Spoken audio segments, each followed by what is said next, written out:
Hey guys, tonight we're time travelling to the edge of Frostbite, where winter didn't just mean shivering in your hoodie, it meant entire civilizations nearly folding like cheap lawn chairs under a relentless sky of snow and silence. We're going way back, even before electric blankets, to a time when a cold snap wasn't just inconvenient, it was legendary. So, before you get comfortable, take a moment to like the video and subscribe, but only if you genuinely enjoy what I do here. Seriously, it helps, and I only want the cool people sticking around. Now, tell me in the comments, what city are you in and what time are you watching this? I'm curious just how many of you are laying in bed at 2:43 AM with one sock mysteriously missing. Now dim the lights, maybe turn on a fan for that soft background hum, and let's ease into tonight's journey together. We start with whispers, icy whispers, from the sagas of the Norse, murmuring about a time before time, when the gods hadn't yet settled into Valhalla and the world teetered on the brink of an endless winter. The ancient Norse believed in something they called Fimbulwinter, a great 3-year-long winter that would sweep across the land before Ragnarok, the end of everything. Snow falling endlessly, the sun absent for months, wolves howling louder than reason. Fun, right? Now obviously we don't have satellite data or weather apps from 500 AD, so scholars debate whether Fimbulwinter was just a colourful myth, or if it echoed a real, catastrophic climatic event. Some believe it might have been inspired by one or more volcanic eruptions that dimmed the sky and dropped global temperatures. It's entirely possible that ancient people, watching crops fail and herds freeze, crafted a supernatural explanation because, well, a volcano went off in Indonesia wasn't really in their vocabulary. You imagine yourself there, in a small wooden hall buried in snowdrifts taller than the door. You can smell smoke curling from a dying fire pit and hear the quiet clink of a mother's hands shaping a bone comb in the half-dark. There's salted fish, but not much of it. Outside, the world is locked in ice. A child presses their nose to a frost-covered slit of a window, hoping to see light, movement, anything. But it's just snow, and the howl of wolves. Always wolves. What's wild is that something eerily similar may have actually happened in the 6th century. Around 536 AD, historians and climatologists say Earth entered one of its coldest periods in recorded history. A mysterious veil of dust, likely from a massive volcanic eruption somewhere in the tropics, darkened the skies. For 18 months the sun was dim and blue, crops failed across Europe, and summer temperatures dropped by as much as 3 degrees Celsius. That doesn't sound like much until you realise even a 1-degree drop can starve entire regions. Roman historian Procopius wrote that the sun gave forth its light without brightness, like the moon. A Byzantine chronicler claimed it felt like a year without sunshine. You're picturing street markets with no fresh produce, only dried goods, rats getting bold, beggars multiplying, and emperors suddenly very interested in praying to literally every god they can think of, including new ones. Now here's the quirky bit. Some scholars think this chilling event may have been partly responsible for the rise of apocalyptic beliefs in Europe and beyond. People naturally freaked out when birds migrated in weird directions, crops failed, and skies turned a moody shade of nope. There's even a theory that these years of darkness helped kickstart the plague of Justinian, a real crowd thinner that killed millions. Depressing, yes, but historically juicy, so Fimbulwinter might not be just myth after all. It might be a memory, passed down and warped through oral tradition, echoing a time when nature sucker-punched humanity so hard it remembered for generations. We often imagine myths as fluff, but sometimes they're distorted reports of real events, coded in poetry and fear, and wolves, always wolves. Now, of course, not everyone agrees. Some historians argue that 536 wasn't as globally devastating as it's made out to be. That it hit hard in certain regions, sure, but others carried on relatively fine. There's ongoing debate about whether these ancient volcanic winters were truly civilization-breaking, or just seriously uncomfortable. That's the thing about history. It's half fact, half very confident guesses made by people squinting at tree rings and ancient texts that could mean 50 different things. Still, if you were alive then, it would have felt like the end. You wake up to frost on the inside of your hut's walls again. Your mother's hands are cracked and bleeding from the cold. The goats are thin. The village priest keeps muttering about dark omens, and no one's seen a swallow since the last feast day.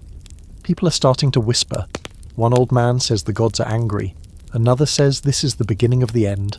And maybe, just maybe, they're both right. You roll over in your bed now, thankful for your weighted blanket and central heating, and feel a chill of second-hand dread for those poor souls staring up at a sunless sky, wondering if spring would ever come again. Spoiler, eventually it did. But not before the cold nearly cracked the world apart. Let's fast forward just a little, well, about 1300 years or so, to one of the most infamous cold spells in recent human history. The year was 1816, and spoiler alert, summer never showed up.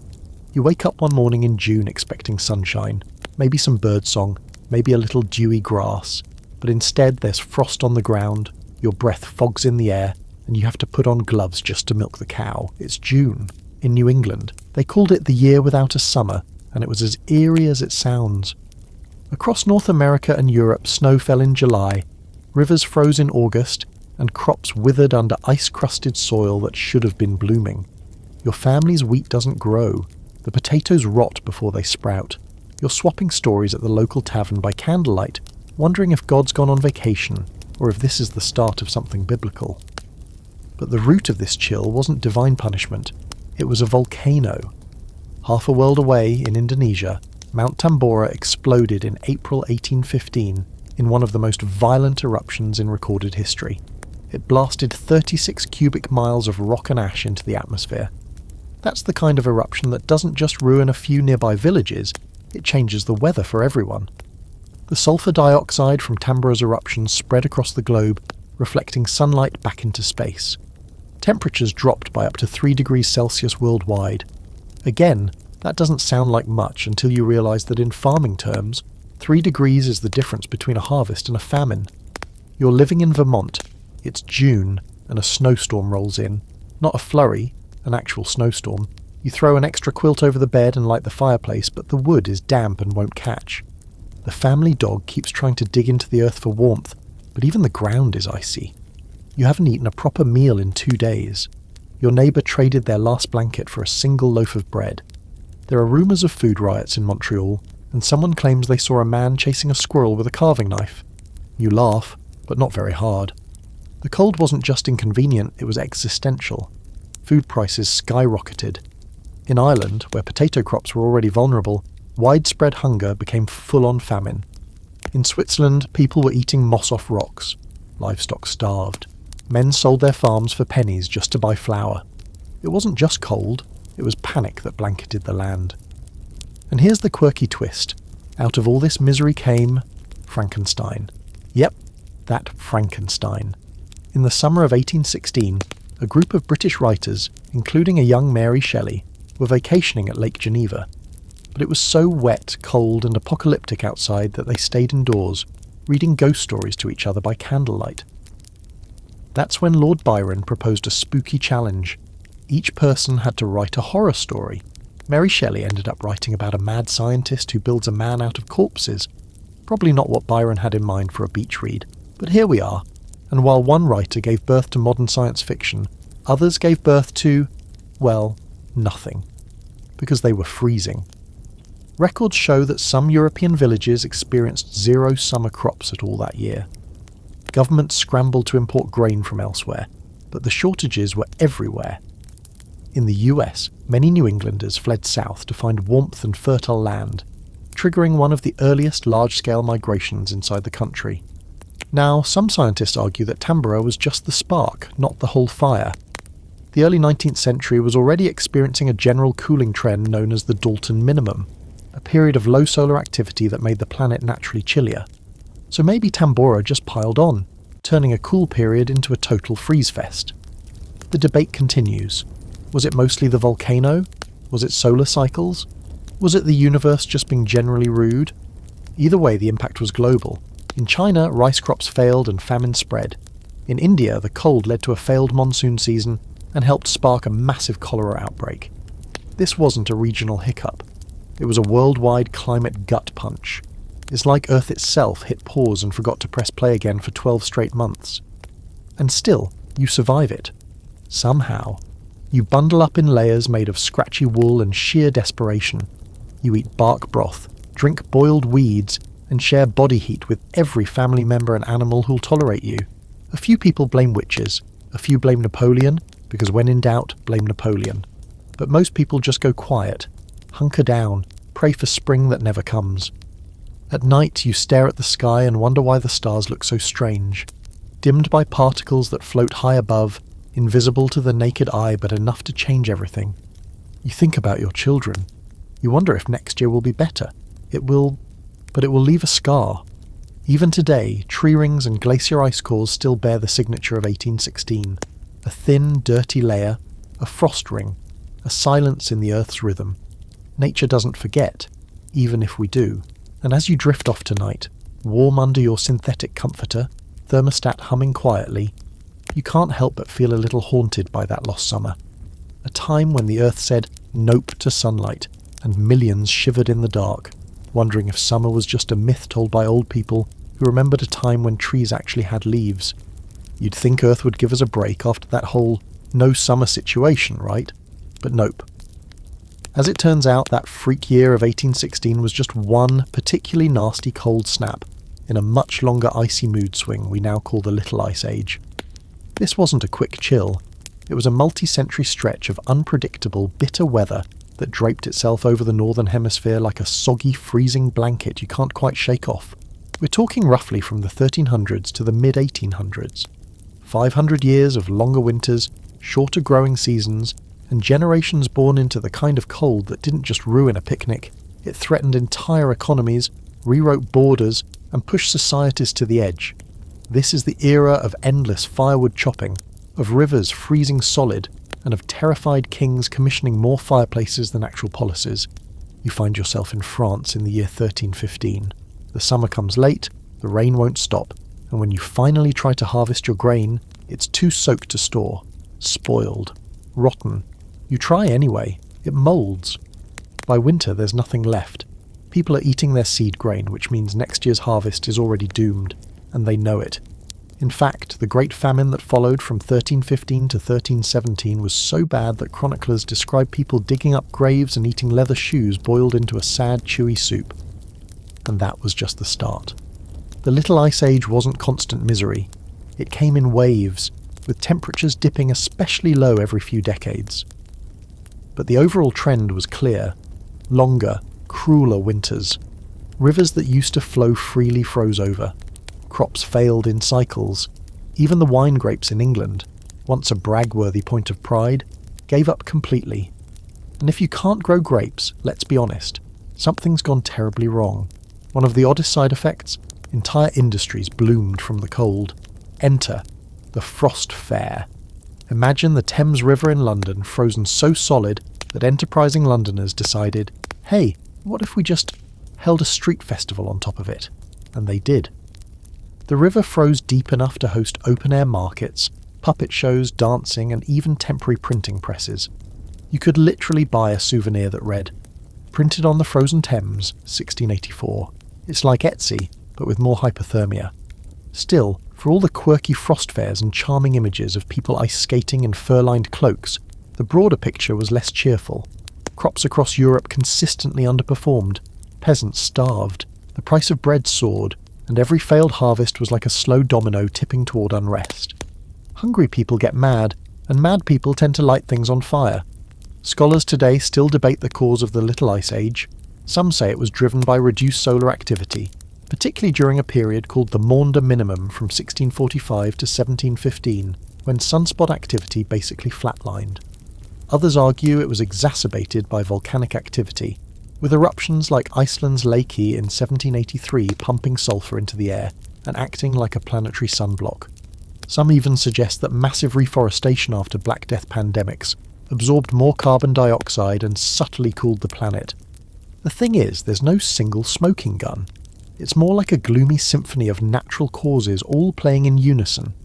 The sun dims a bit, a few volcanoes belch ash, the ocean currents shuffle like they're in a bad mood, and suddenly your medieval village is scraping frost off your goat. You're in Germany in the mid-1600s now. The winter seems to stretch forever. The river behind your cottage has become a road. Horses pull sleds over it. Your neighbour's child hasn't spoken in days. Too cold. The family pig died in the night from exposure. And you? You're considering moving south, anywhere south, but the roads are impassable, and even if you could leave, where would you go? Everyone's cold, everyone's desperate, and no one has enough soup. There's this uneasy rhythm to life during the Little Ice Age. One good year might come along, a brief reprieve with decent sun and a passable harvest, but it's always followed by another bad one. People learn not to get too comfortable. The stories get darker, the artwork even darker still. Just look at the paintings from this time. Grey skies, skeletal trees, people huddled around fires like survivors of some quiet apocalypse. And yes, it wasn't just Europe. North America felt it too.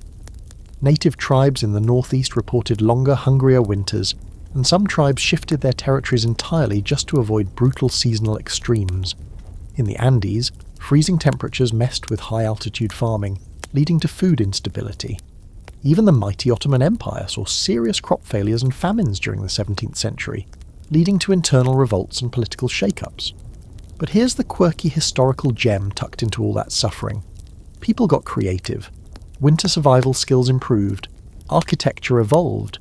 Thicker walls, smaller windows, better insulation using everything from straw to manure. Yes, manure. You do what you have to do when your teeth chatter at night and your cat won't come out from under the blanket. And then there's the open debate. Did the Little Ice Age really nearly break civilization? Or are we just over-dramatizing a bad cold front? Some argue it was mostly survivable if you weren't already poor or politically vulnerable. Others insist that its fingerprints are all over history, helping fuel everything from the 30 Years' War to peasant uprisings in China. The truth? Probably a little of both. Climate is the background music of history. You don't always notice it until it starts playing way too loud. You lie in bed, picturing yourself wrapped in a scratchy wool blanket beside a peat-burning stove, trying to remember what a ripe apple tastes like. You can hear the wind outside, rattling shutters and whistling through poorly sealed walls. Your breath clouds the air even inside. The fire crackles, then dims. You pull your hat down over your ears, hoping tomorrow won't be colder than today. And hoping that somehow, spring hasn't forgotten about you. You shuffle your boots down a cobbled street, breath fogging in front of your face, and suddenly realise something odd. This river next to you, the Thames, it's frozen solid. And not just a thin glaze either. We're talking horses pulling carts across it, children sliding on sleds, and a man selling roasted chestnuts from a barrel fire in the middle of the river. Welcome to London during one of its strangest and chilliest traditions, the Frost Fair. It's the 17th century, and the Little Ice Age is in full passive-aggressive swing. The winters hit harder than usual, especially when a few consecutive years go full Game of Thrones. The Thames, which normally flows through the heart of London like a murky ribbon, slows and finally stills under thick layers of ice. It freezes often enough and hard enough that entire events are thrown right on top of it. Picture a farmer's market meets carnival, meets survival instinct. You walk across the ice carefully, passing a printing press clunking away on a table surrounded by gawking crowds. You can even get a slip of parchment with your name printed on it. Printed on the ice of the Thames, 1684, a literal souvenir of climate chaos. There are puppet shows, bear-baiting pits, because nothing says winter fun like a confused cold bear, juggler troops, and shivering musicians trying to keep their fingers moving enough to strum out a tune. You even spot a tavern tent reeking of beer and wood smoke, where brave souls drink away their awareness that they're standing on a temporarily solid river. It feels like a strange moment of joy in the cold, a beautiful pause. But behind the scenes, it's not that charming. The very reason these frost fairs are possible is because the cold is wreaking havoc elsewhere.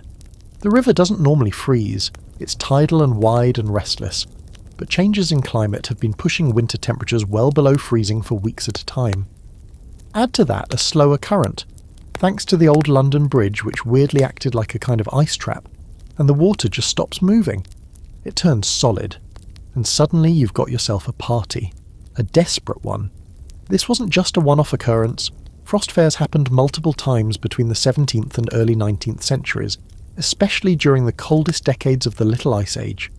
The first recorded fair was in 1608, and the last real one took place in 1814. After that, things started warming up again, and engineers redesigned the London Bridge, allowing the Thames to flow more freely and resist freezing. So ironically, climate change and infrastructure teamed up to kill the Frost Fair forever. Progress, I guess. You rub your gloved hands together and make your way to a merchant selling meat pies.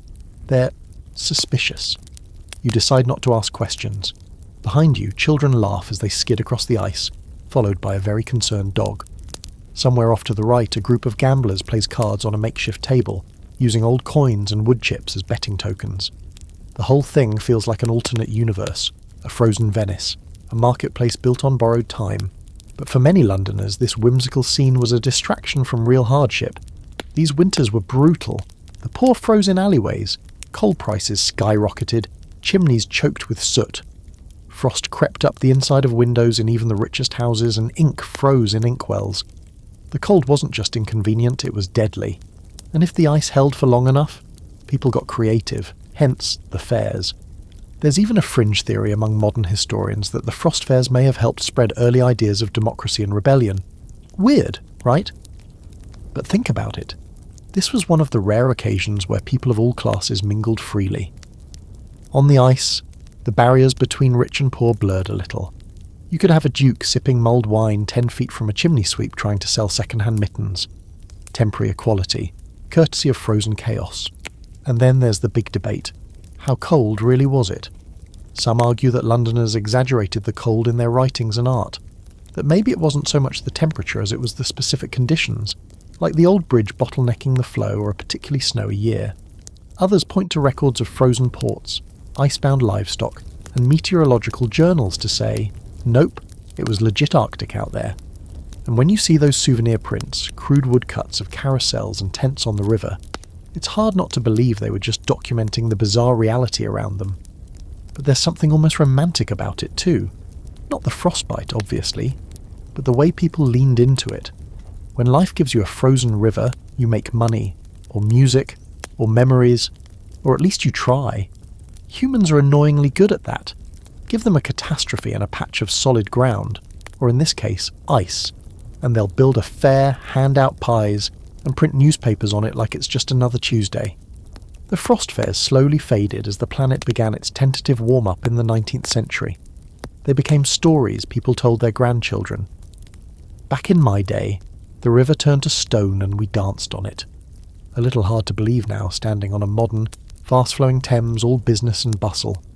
But somewhere beneath the surface, if you could scrape away a few centuries, you'd find footprints, boot marks, sled tracks, maybe even the broken handle of a puppet stage, abandoned when the thaw came too fast. You return to your warm bed now, the image of a frozen London still fresh in your mind. Candles flicker in the corners of memory. A fire crackles from a barrel in the snow. Children laugh across centuries, and you can almost hear the creak of ice beneath your feet. History isn't always warm, but sometimes, even in the coldest stretches, it manages to glow. Now let's head east, way east. It's 1812, and you're trudging through the snow somewhere in what should have been a victorious parade through Russia. Only instead of cheers and triumph, you're freezing your face off, your boots are falling apart, and you're starting to wonder whether conquering Moscow was worth all this frostbite. Welcome to Napoleon's Russian nightmare, also known as one of the most disastrous winter retreats in military history. If history had a blooper reel, this one would be the slow-motion faceplant that never ends. You're part of Napoleon's Grande Armée, and at the start of the campaign things looked promising. I mean, sure, marching hundreds of thousands of men into the vast, rugged wilderness of Russia was ambitious. Okay, arrogant. But that was Napoleon's whole thing. He was the man with the golden hat and the audacity to match. By mid-1812, over 600,000 troops from all across Europe had followed him into Russia. The biggest army Europe had ever seen. That's not hyperbole, it's a statistical horror. But here's the thing. Russia didn't exactly roll out the red carpet. Instead of giving Napoleon a traditional battlefield, the Russian forces just retreated, over and over. Scorched earth tactics. They burned their own towns, slaughtered their own livestock, and basically said, if we can't eat it, neither can you. And Napoleon, ever the egomaniac, kept going deeper. By the time he reached Moscow in September, the city was empty. And then it burst into flames. As in literal flames, burned down by its own citizens. Imagine arriving at your enemy's capital expecting glory and getting a ghost town with a side of arson. You stand there, smoke thick in your throat, your coat already too thin for the chill that's creeping in. You think, We should probably turn back now. But Napoleon waits for the Russians to surrender, but they don't. The first snowflakes fall, and then winter hits. And it's not just any winter, it's a brutal Russian winter, with bone-snapping cold that even the locals complain about. By the time the retreat begins, the army's already in rough shape. Supplies are low, horses are dying en masse, roads are blocked with snowdrifts and frozen corpses. The temperature drops to minus 30 degrees Celsius. Your fingers stop bending, your ears are numb, your friend falls asleep in the snow and doesn't wake up. Another comrade eats a leather belt. Someone else eats. Someone. You don't ask questions anymore. Here's your historical fact. Of the 600,000 soldiers who entered Russia, only about 100,000 made it out, and many of those were permanently disabled, disfigured, or psychologically broken. It was one of the most catastrophic military failures in recorded history, not just because of Russian resistance, but because the weather did most of the killing. Napoleon later admitted, "The cold killed us. Not gunfire, not swords, just ice and hubris." The weird part, this wasn't even the worst Russian winter on record. There were colder ones. But this particular winter arrived early and fast, and the Grande Armée was completely unprepared. Their uniforms were designed for fashionable marching, not survival. Their supply lines, too long and too chaotic. Their food, frozen solid or gone. And their enemy, suddenly very patient. Now here's a fun fringe fact. Russian folklore holds that General Winter is a real force of nature, basically a sentient frost spirit who defends the motherland from invaders, and to be fair, history kind of backs that up. It wasn't just Napoleon who got frost-slapped. Hitler's army tried the same stunt in 1941 and ran into almost the exact same problem. Snow, ice, and a Russian resistance that knew how to play the long game. But back to you, limping along some forest road near Smolensk. You wrap your scarf tighter and step over a horse carcass. The air stings your lungs. You haven't eaten in 2 days. Your musket is frozen shut. You hear wolves in the distance. Again, you're too tired to care. The only thing driving you forward is the grim hope of escape, of survival, of not being added to the long list of soldiers who came to conquer and ended up buried in snow. Napoleon eventually abandoned his men and rode back to Paris. Said he had business to attend to. The survivors of the campaign straggled home, if they were lucky, with frostbitten limbs and 1,000-yard stares. France never fully recovered. The myth of Napoleon's invincibility shattered, and Europe, sensing blood in the snow, began sharpening its knives. The scholarly debate here is a fascinating one. Was Napoleon's failure inevitable? Did he underestimate Russian strategy, or did he truly believe he could outpace the climate? Some argue it wasn't the winter alone, but a culmination of poor logistics, broken morale, and blind ambition. Others point out that if Moscow hadn't burned, Napoleon might have been able to winter there and change the outcome entirely. But as it stands, the cold was the tipping point. History may have been written by men, but this chapter, it was written by frost. You roll onto your side in bed now, your pillow cool against your cheek, and think about how strange it is that something so soft, snow after all is just frozen water, can break an army. How silence and cold and emptiness can defeat flags and horses and cannon fire. You shiver a little, but just from the thought. You pull the blanket tighter, safe, for now, from the kind of winter that swallows entire dreams. It's one thing to freeze in the middle of a foreign invasion, miles from home and surrounded by enemies. It's a whole different kind of cold when you're just trying to win your country's freedom, and winter decides it hates you too. Tonight you're not marching through Russia. You're holed up in a snowy Pennsylvania forest in 1777, with frozen mud up to your ankles and the faint smell of gunpowder lingering in the air. Welcome to Valley Forge, the American Revolution's most famously miserable winter retreat, where frostbite was more common than bullets, and surviving until breakfast counted as a victory. You're a soldier in the Continental Army, and by soldier, we mean probably underfed, underclothed, and definitely underpaid. You've got one threadbare coat between 3 guys, a pair of socks with more holes than fabric, and boots that are more decorative than functional at this point. The snow is stained with blood, but not from a battle. It's from your own feet. Washington's army has camped here through the winter of 1777 to 78, after a string of frustrating losses, including the capture of Philadelphia by British forces. Morale? Pretty low. Supplies? Laughably bad. The army's more or less holding itself together with hope and a lot of stubbornness.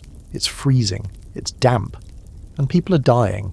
Not in glorious battlefield ways, but slowly, from disease, malnutrition, and the cold that creeps into your chest and just stays. Historical fact time. Roughly 2,000 men died that winter, mostly from dysentery, typhoid, pneumonia, and yes, the cold. Valley Forge wasn't a death camp, but it was certainly a test of endurance. If you could make it through that winter, you could survive anything, probably even modern taxes. Now let's paint the scene. Your hut is barely finished. The logs leak wind, the roof leaks water, and there's a single thread of smoke from a tiny fire pit that chokes you more than it warms you. You're sitting with 5 other soldiers, eating what might be boiled shoe leather, again, and trying not to think about how far away spring feels. It's hard to imagine freedom when you can't feel your toes. Then something changes. A weird, prickly man with a strong German accent arrives at camp, Baron von Steuben, an ex-Prussian officer with a flair for swearing in multiple languages and a surprising gift for discipline. He immediately begins drilling the troops, teaching real tactics, and whipping the Continental Army into something resembling a professional force. It's the makeover montage of the American Revolution, except instead of haircuts and shopping sprees, it's marching drills and bayonet practice in the snow. Here's the quirky detail. Von Steuben didn't speak English fluently, so he would swear at the soldiers in French and German, and his aides would translate the curses into English. Imagine being cold, hungry, and then getting yelled at in 3 languages for not holding your musket properly. Motivation through multilingual sass. And somehow it works. The soldiers respond, they learn, they improve. What starts as a half-dead militia emerges from Valley Forge in the spring as a real fighting force. Better organised, better trained, and thanks to some late arriving supplies, better clothed. The suffering hadn't been in vain. The army that limped into Valley Forge is not the one that marches out. The scholarly debate around Valley Forge is a nuanced one. Some historians argue that the suffering has been over-romanticised, used to build the mythology of the American Revolution. Others insist it was absolutely as bad as the stories say, perhaps even worse in the quiet moments between battles, where men stared into campfires and wondered if they'd made a terrible mistake. And the truth probably lies somewhere in between. The suffering was real, but so was the transformation. You imagine yourself now, wrapped in a blanket that smells like ash and sweat, staring into the fire in your crude log hut. Your hands are cracked, your stomach's been empty since yesterday, and your comrade next to you is coughing in that way that makes your heart sink. But outside you hear footsteps. Drill practice again. You groan, but you get up.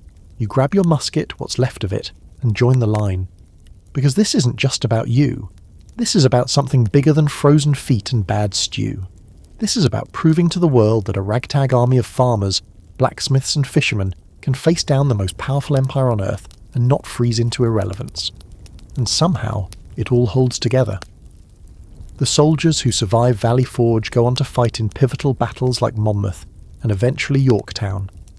And though the war drags on for years, that winter becomes a turning point, not because of a great victory, but because the army simply didn't fall apart. They endured.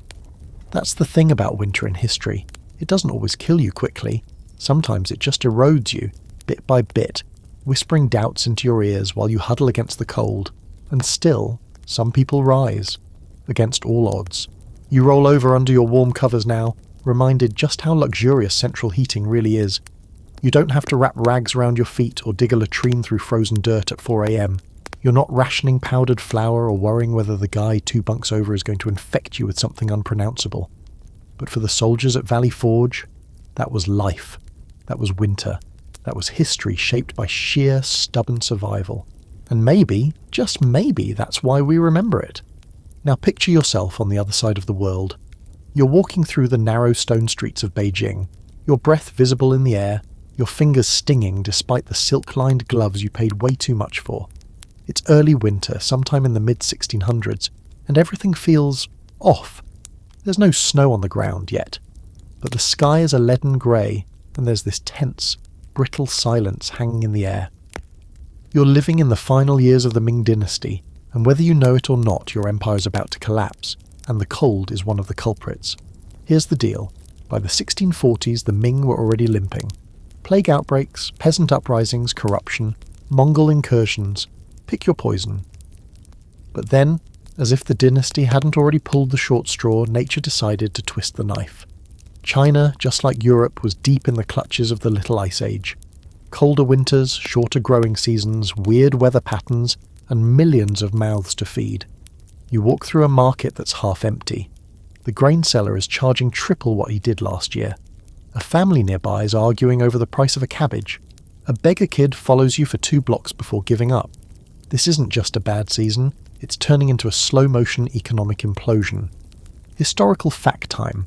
During the last few decades of the Ming dynasty, climate anomalies caused widespread crop failures, especially in the densely populated northern provinces. Famines swept through the countryside.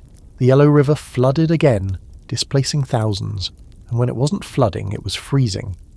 Locusts devoured what few crops did grow. It felt like every elemental force had turned against you, and in China, where dynasties were believed to rule under the mandate of heaven, a run of natural disasters was more than unlucky.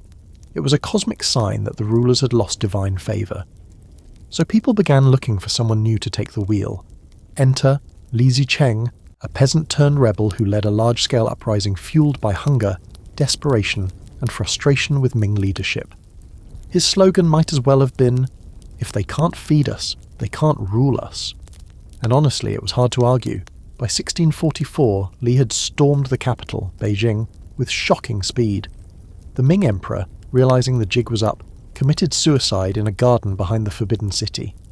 Just like that, the dynasty that had ruled for nearly 3 centuries vanished into history. But wait, plot twist. The new rebel regime didn't last long either. The Ming had previously invited Manchu soldiers from the north to help with defense, and well, the Manchus saw their opening. They rolled in, pushed Li out, and founded the Qing dynasty, which would go on to rule until the early 20th century.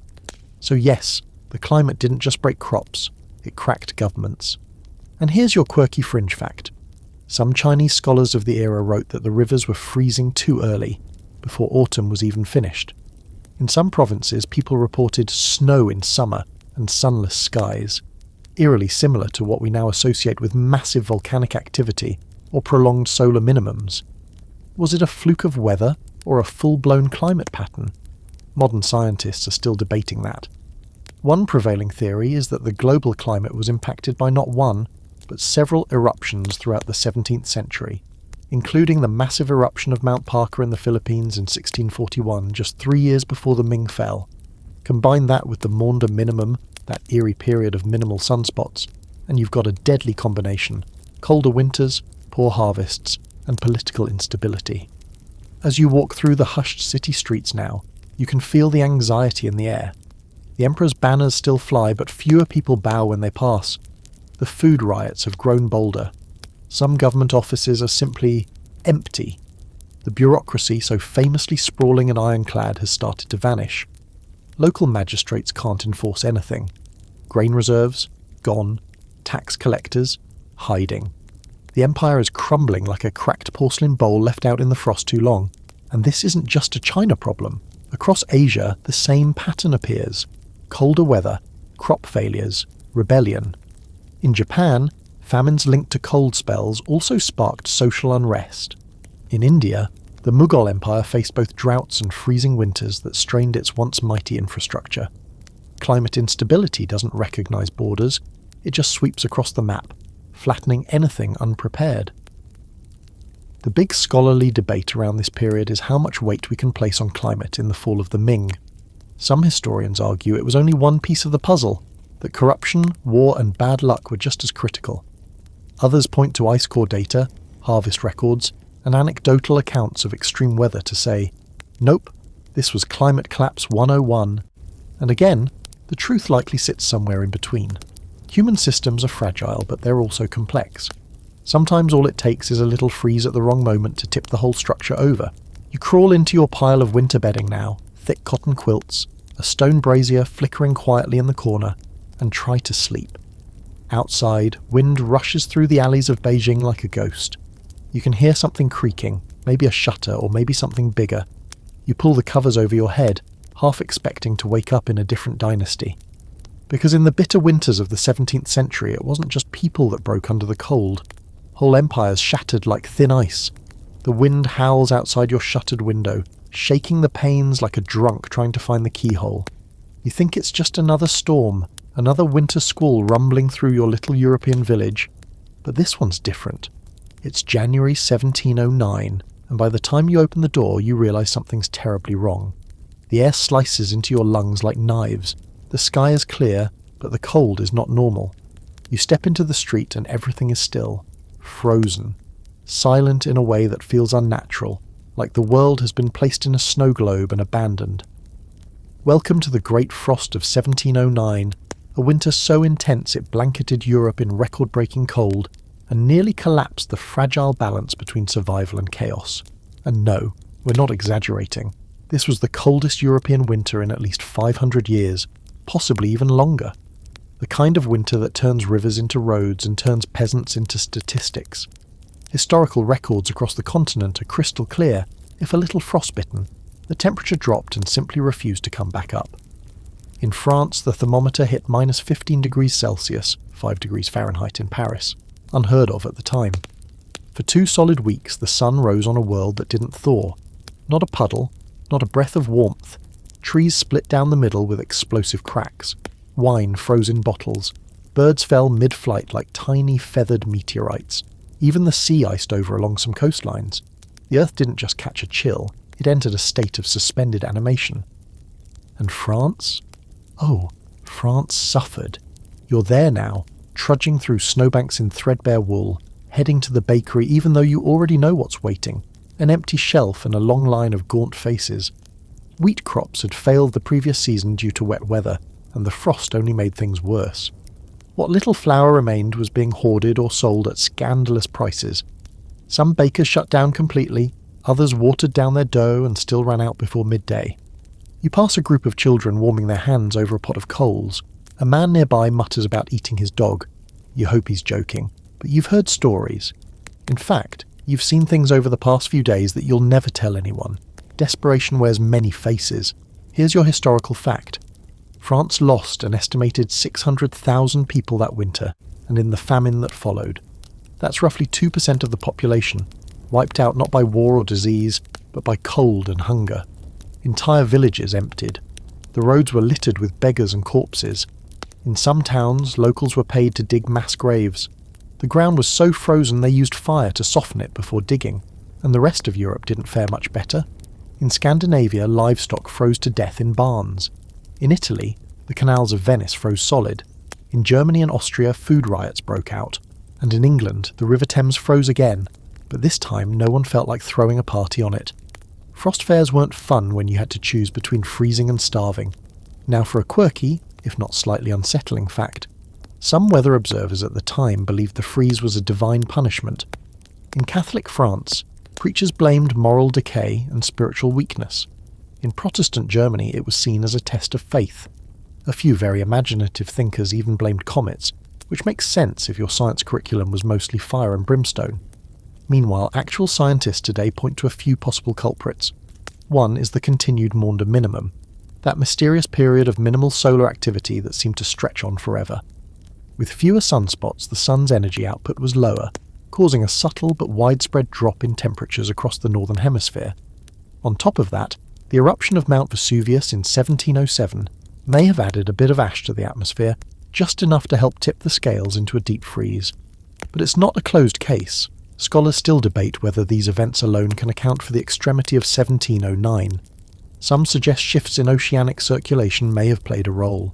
Others argue that the compound effects of deforestation, agricultural shifts, and even post-plague demographic changes all contributed in their own weird ways. Climate, it seems, is never just about the weather.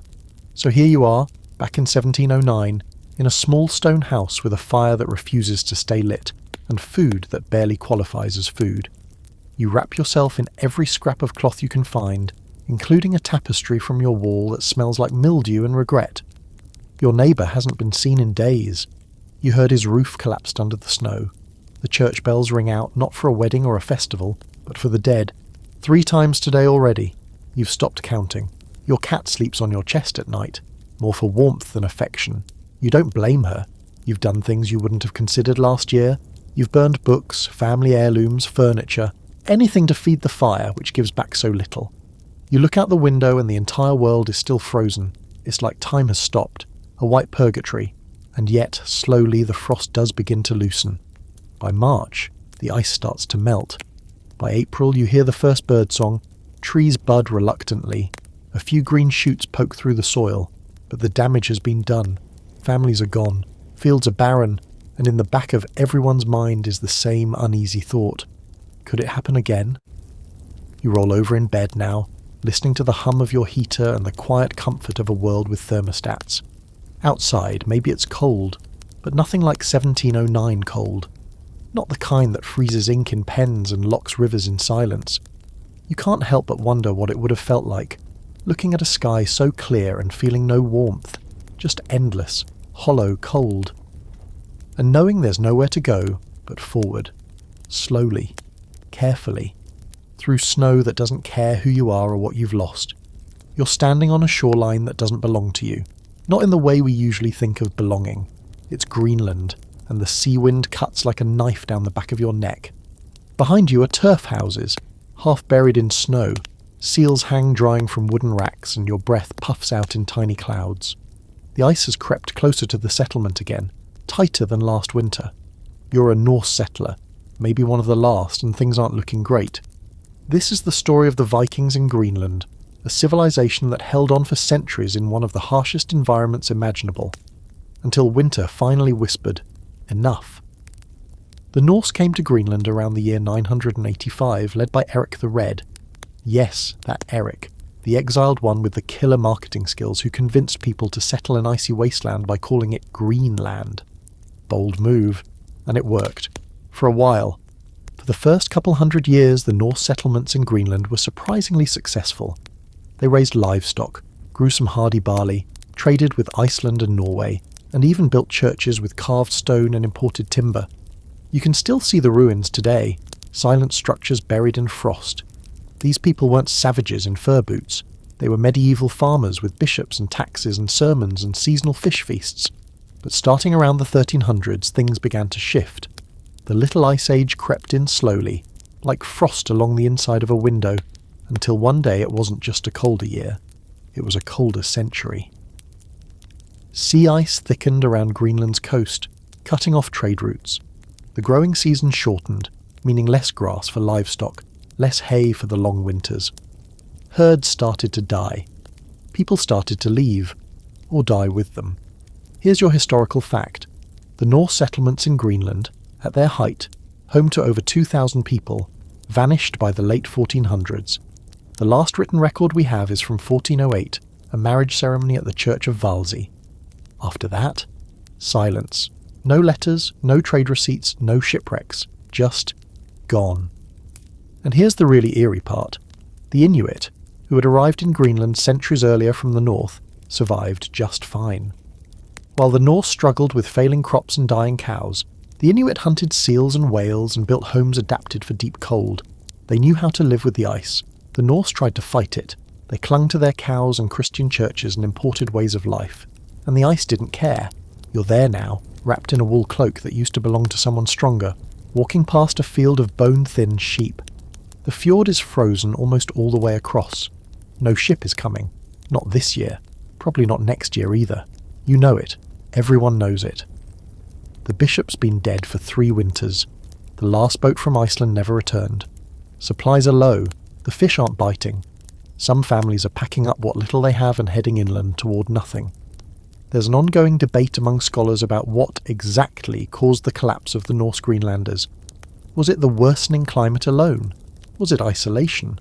Was it a failure to adapt? Or maybe it was all of those things, plus a dash of cultural stubbornness. Some suggest they could have learned from the Inuit how to hunt seals more efficiently, how to build igloos, how to survive like the land wanted them to. But the Norse saw themselves as European farmers, not Arctic nomads. They built cathedrals instead of learning kayak building. They made butter while the world froze around them.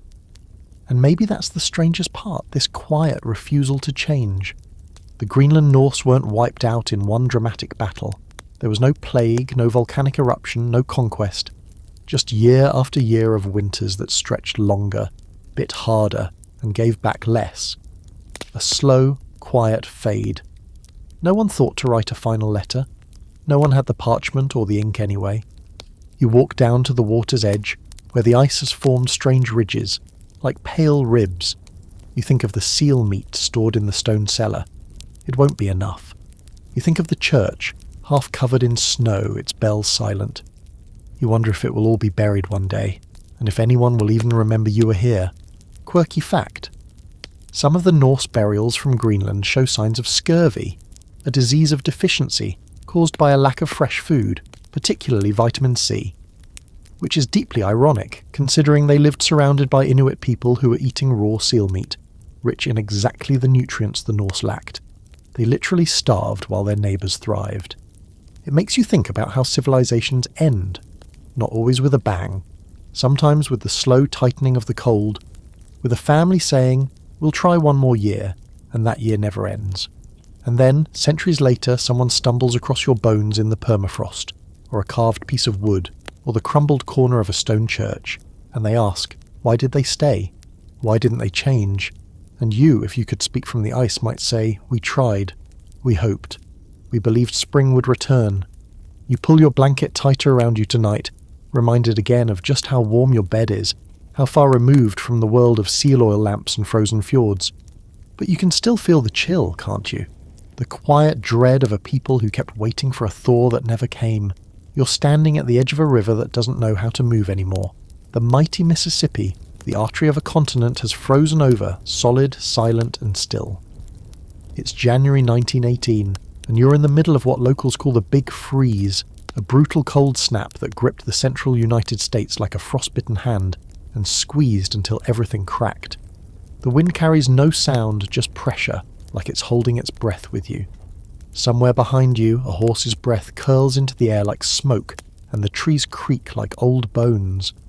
This was the winter when even the Mississippi froze, from Iowa to Illinois to Missouri. You probably don't think about that river freezing. It doesn't freeze now. It barely pauses in its march to the Gulf of Mexico. But in the early months of 1918, it turned to ice thick enough for people to walk across.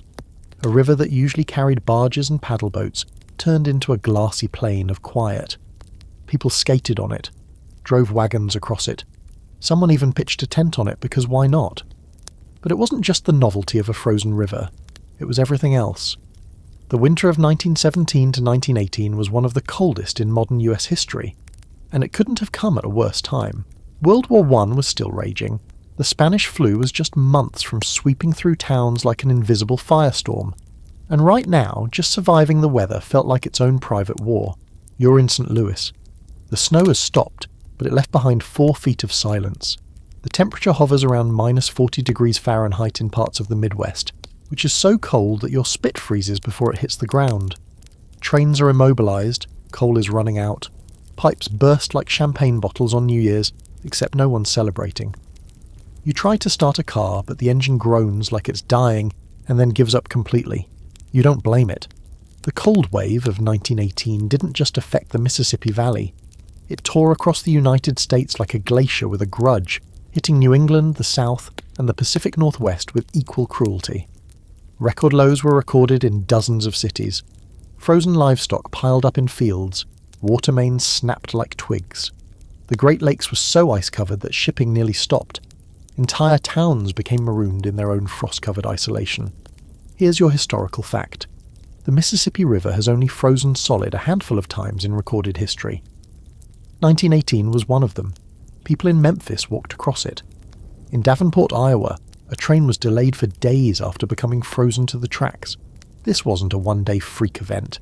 The freeze lasted for weeks, and the damage wasn't just measured in degrees, it was in dollars, deaths, and disruption. Now for something quirky. One of the oddest stories from that winter comes from Washington, D.C., where the freezing temperatures were so severe that the Potomac River iced over too. City officials were forced to cut large holes in the ice just to maintain access to emergency water reserves. And the people? They made the best of it.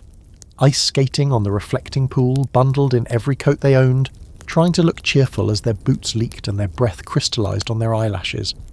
But the Midwest bore the worst of it. Cities like Des Moines, Omaha, and Minneapolis, endured weeks where temperatures never climbed above zero. Schools closed. Churches held services in freezing sanctuaries with no heat. Businesses shuttered, not for a snow day, but because no one could get there alive. And if you were poor, you just tried not to die. The Red Cross distributed blankets in Chicago, bread lines grew, emergency shelters overflowed, and here's where things get even darker. All of this happened against the backdrop of a nation at war. Soldiers at training camps in the Midwest drilled in sub-zero temperatures. Letters home spoke of numb fingers and barracks filled with smoke from overworked stoves. In Kansas, at Fort Riley, the bitter cold was blamed for a strange uptick in illness, something that wouldn't be named for a few more months: influenza. It's morbid to think about, but the winter of 1918 didn't just freeze the land. It may have helped incubate one of the deadliest pandemics in history. There's debate among historians and climatologists about the exact cause of the 1918 cold wave. Was it just a statistical outlier? A freak alignment of Arctic air masses and jet stream dips? Or was it a ripple effect from volcanic activity earlier in the decade? The data's muddy, but what's clear is that it was one of the most intense winters the US had ever endured, and it left scars that weren't just frostbite. Back on the frozen Mississippi, you test the ice with your heel. It doesn't even crack. It feels thick enough to hold a house. In fact, a few towns built makeshift ice bridges to ferry goods and people across, cheaper than running a ferry boat. Children played hockey on it. Adults kept an eye on the horizon, praying the thaw wouldn't come too suddenly. Because when the Mississippi unfreezes, it tends to do it with flair. Ice flows the size of cars break loose and crush whatever's unlucky enough to be in their path. You head home, your face numb, your coat dusted with powdery snow. Inside, the stove is barely keeping up. You put another lump of coal in and curse how expensive it's gotten. You read in the newspaper that city officials are rationing heat and electricity. You pull on a second pair of socks and pray the pipes don't burst again tonight. And somehow you endure. You wake up the next morning and it's still cold. The river's still frozen. The world hasn't melted yet, but you're still breathing, still moving, still waiting for spring. You lie in your modern bed now, sheets soft, heating hum barely noticeable. You've never had to walk across a frozen river to get to work or boil water from the kitchen tap because the pipes exploded. But deep down, you know the cold that broke across the land in 1918 wasn't just about weather. It was a reminder of how fragile comfort really is, and how fast it can vanish beneath the ice. You're standing in a narrow Parisian alley, wrapped in whatever threadbare fabric you can layer without looking like a walking laundry pile. The smoke from chimney stacks clings low to the ground, curling around your ankles like it's too tired to rise. It's winter, 1788, and France is gripped in the icy jaws of one of the coldest seasons it's seen in living memory.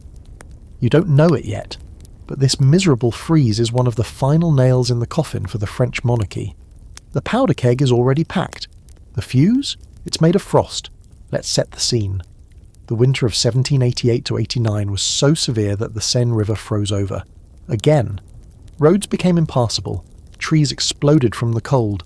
Wine froze in the barrels. People were burning furniture for heat. And the food? Let's just say if you weren't already a bread thief, you were seriously thinking about becoming one. In a country where most people already spent half their income on food, skyrocketing prices during the frost turned discomfort into full-blown desperation. Historical fact incoming. Grain crops had been in trouble for a while leading up to this brutal winter. First came droughts, then torrential rains, and then just as farmers hoped for a better harvest, bam! This epic freeze hit. The harvest failed. Again. With no grain, there was no bread. With no bread, there was no peace. The price of flour doubled. In some regions, it tripled. Riots broke out. Bakeries were stormed. And all of this just months before the storming of the Bastille. It's hard to overstate how much weather fed the flames of revolution. Louis XVI was many things, but he couldn't control the sky. He called for reforms. He convened the Estates General, hoping a little political manoeuvring could calm the public. But people weren't interested in procedure. They were cold. They were hungry. They wanted change, not debate.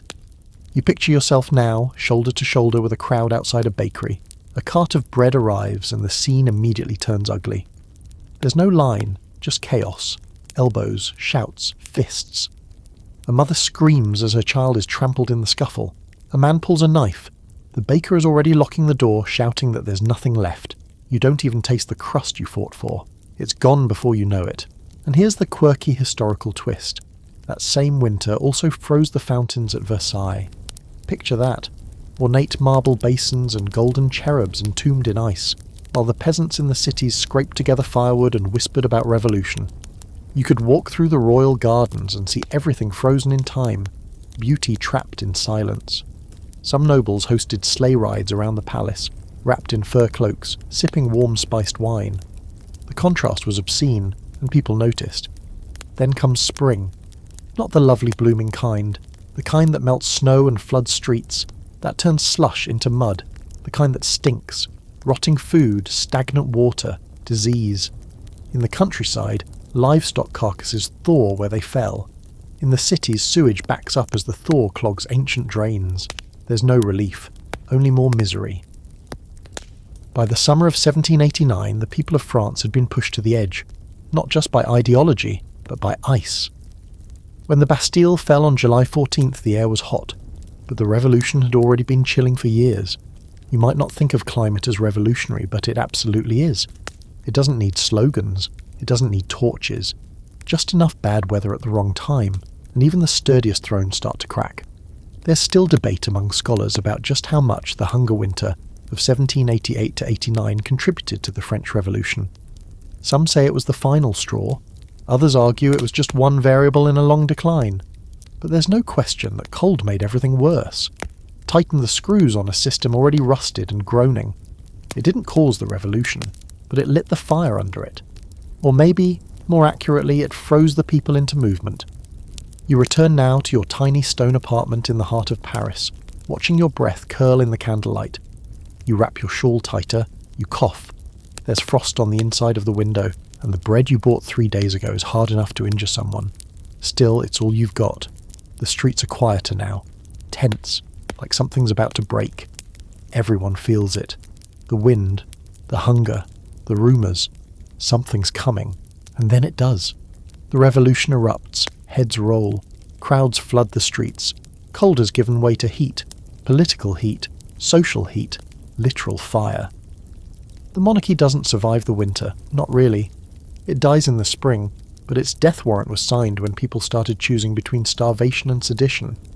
And here's the chilling question. Was this all inevitable? Would the revolution have come even without the frost and famine? Some historians say yes. The Enlightenment was already stoking flames, but others argue that ideas don't move masses. Hunger does. Philosophy never stirred a mob. Empty stomachs did. You roll over in bed now, imagining the wind rattling loose shutters on a stone house somewhere in rural France. The quiet desperation of a mother watching her children sleep under too thin blankets. History doesn't always scream. Sometimes it whispers through the cracks in the wall, through the draft under the door, reminding you that change doesn't always come with banners, but it always comes, especially when winter overstays its welcome. The sky is so blindingly white it almost hurts to look at. The wind doesn't whistle, it screams, funneling between snow-drenched mountains like a banshee let loose from some frozen purgatory. You've lost count of how many days it's been snowing. You're not sure what day it is at all, honestly. The calendar doesn't matter anymore. There's only before the storm and after. You're with the Donner Party, trapped in the Sierra Nevada, and winter is about to teach you just how cruel it can get when ambition outruns caution. You never thought it would come to this. Back in spring, you were optimistic. Naive, even. A covered wagon, a good horse, a few strong backs, and a promise of green fields in California. The American dream, but dustier. The journey west was supposed to be long, yes, but manageable. People had done it before. What could go wrong? Spoiler everything. Here's your historical fact. In 1846, a group of around 87 pioneers set out from Illinois to California. They left late in the season, took a supposedly faster but untested shortcut known as the Hastings Cutoff, and ended up months behind schedule. When the Sierra Nevada mountains loomed ahead of them in October, they were already tired, underfed, and bickering. They were 20 miles from safety. Just 20.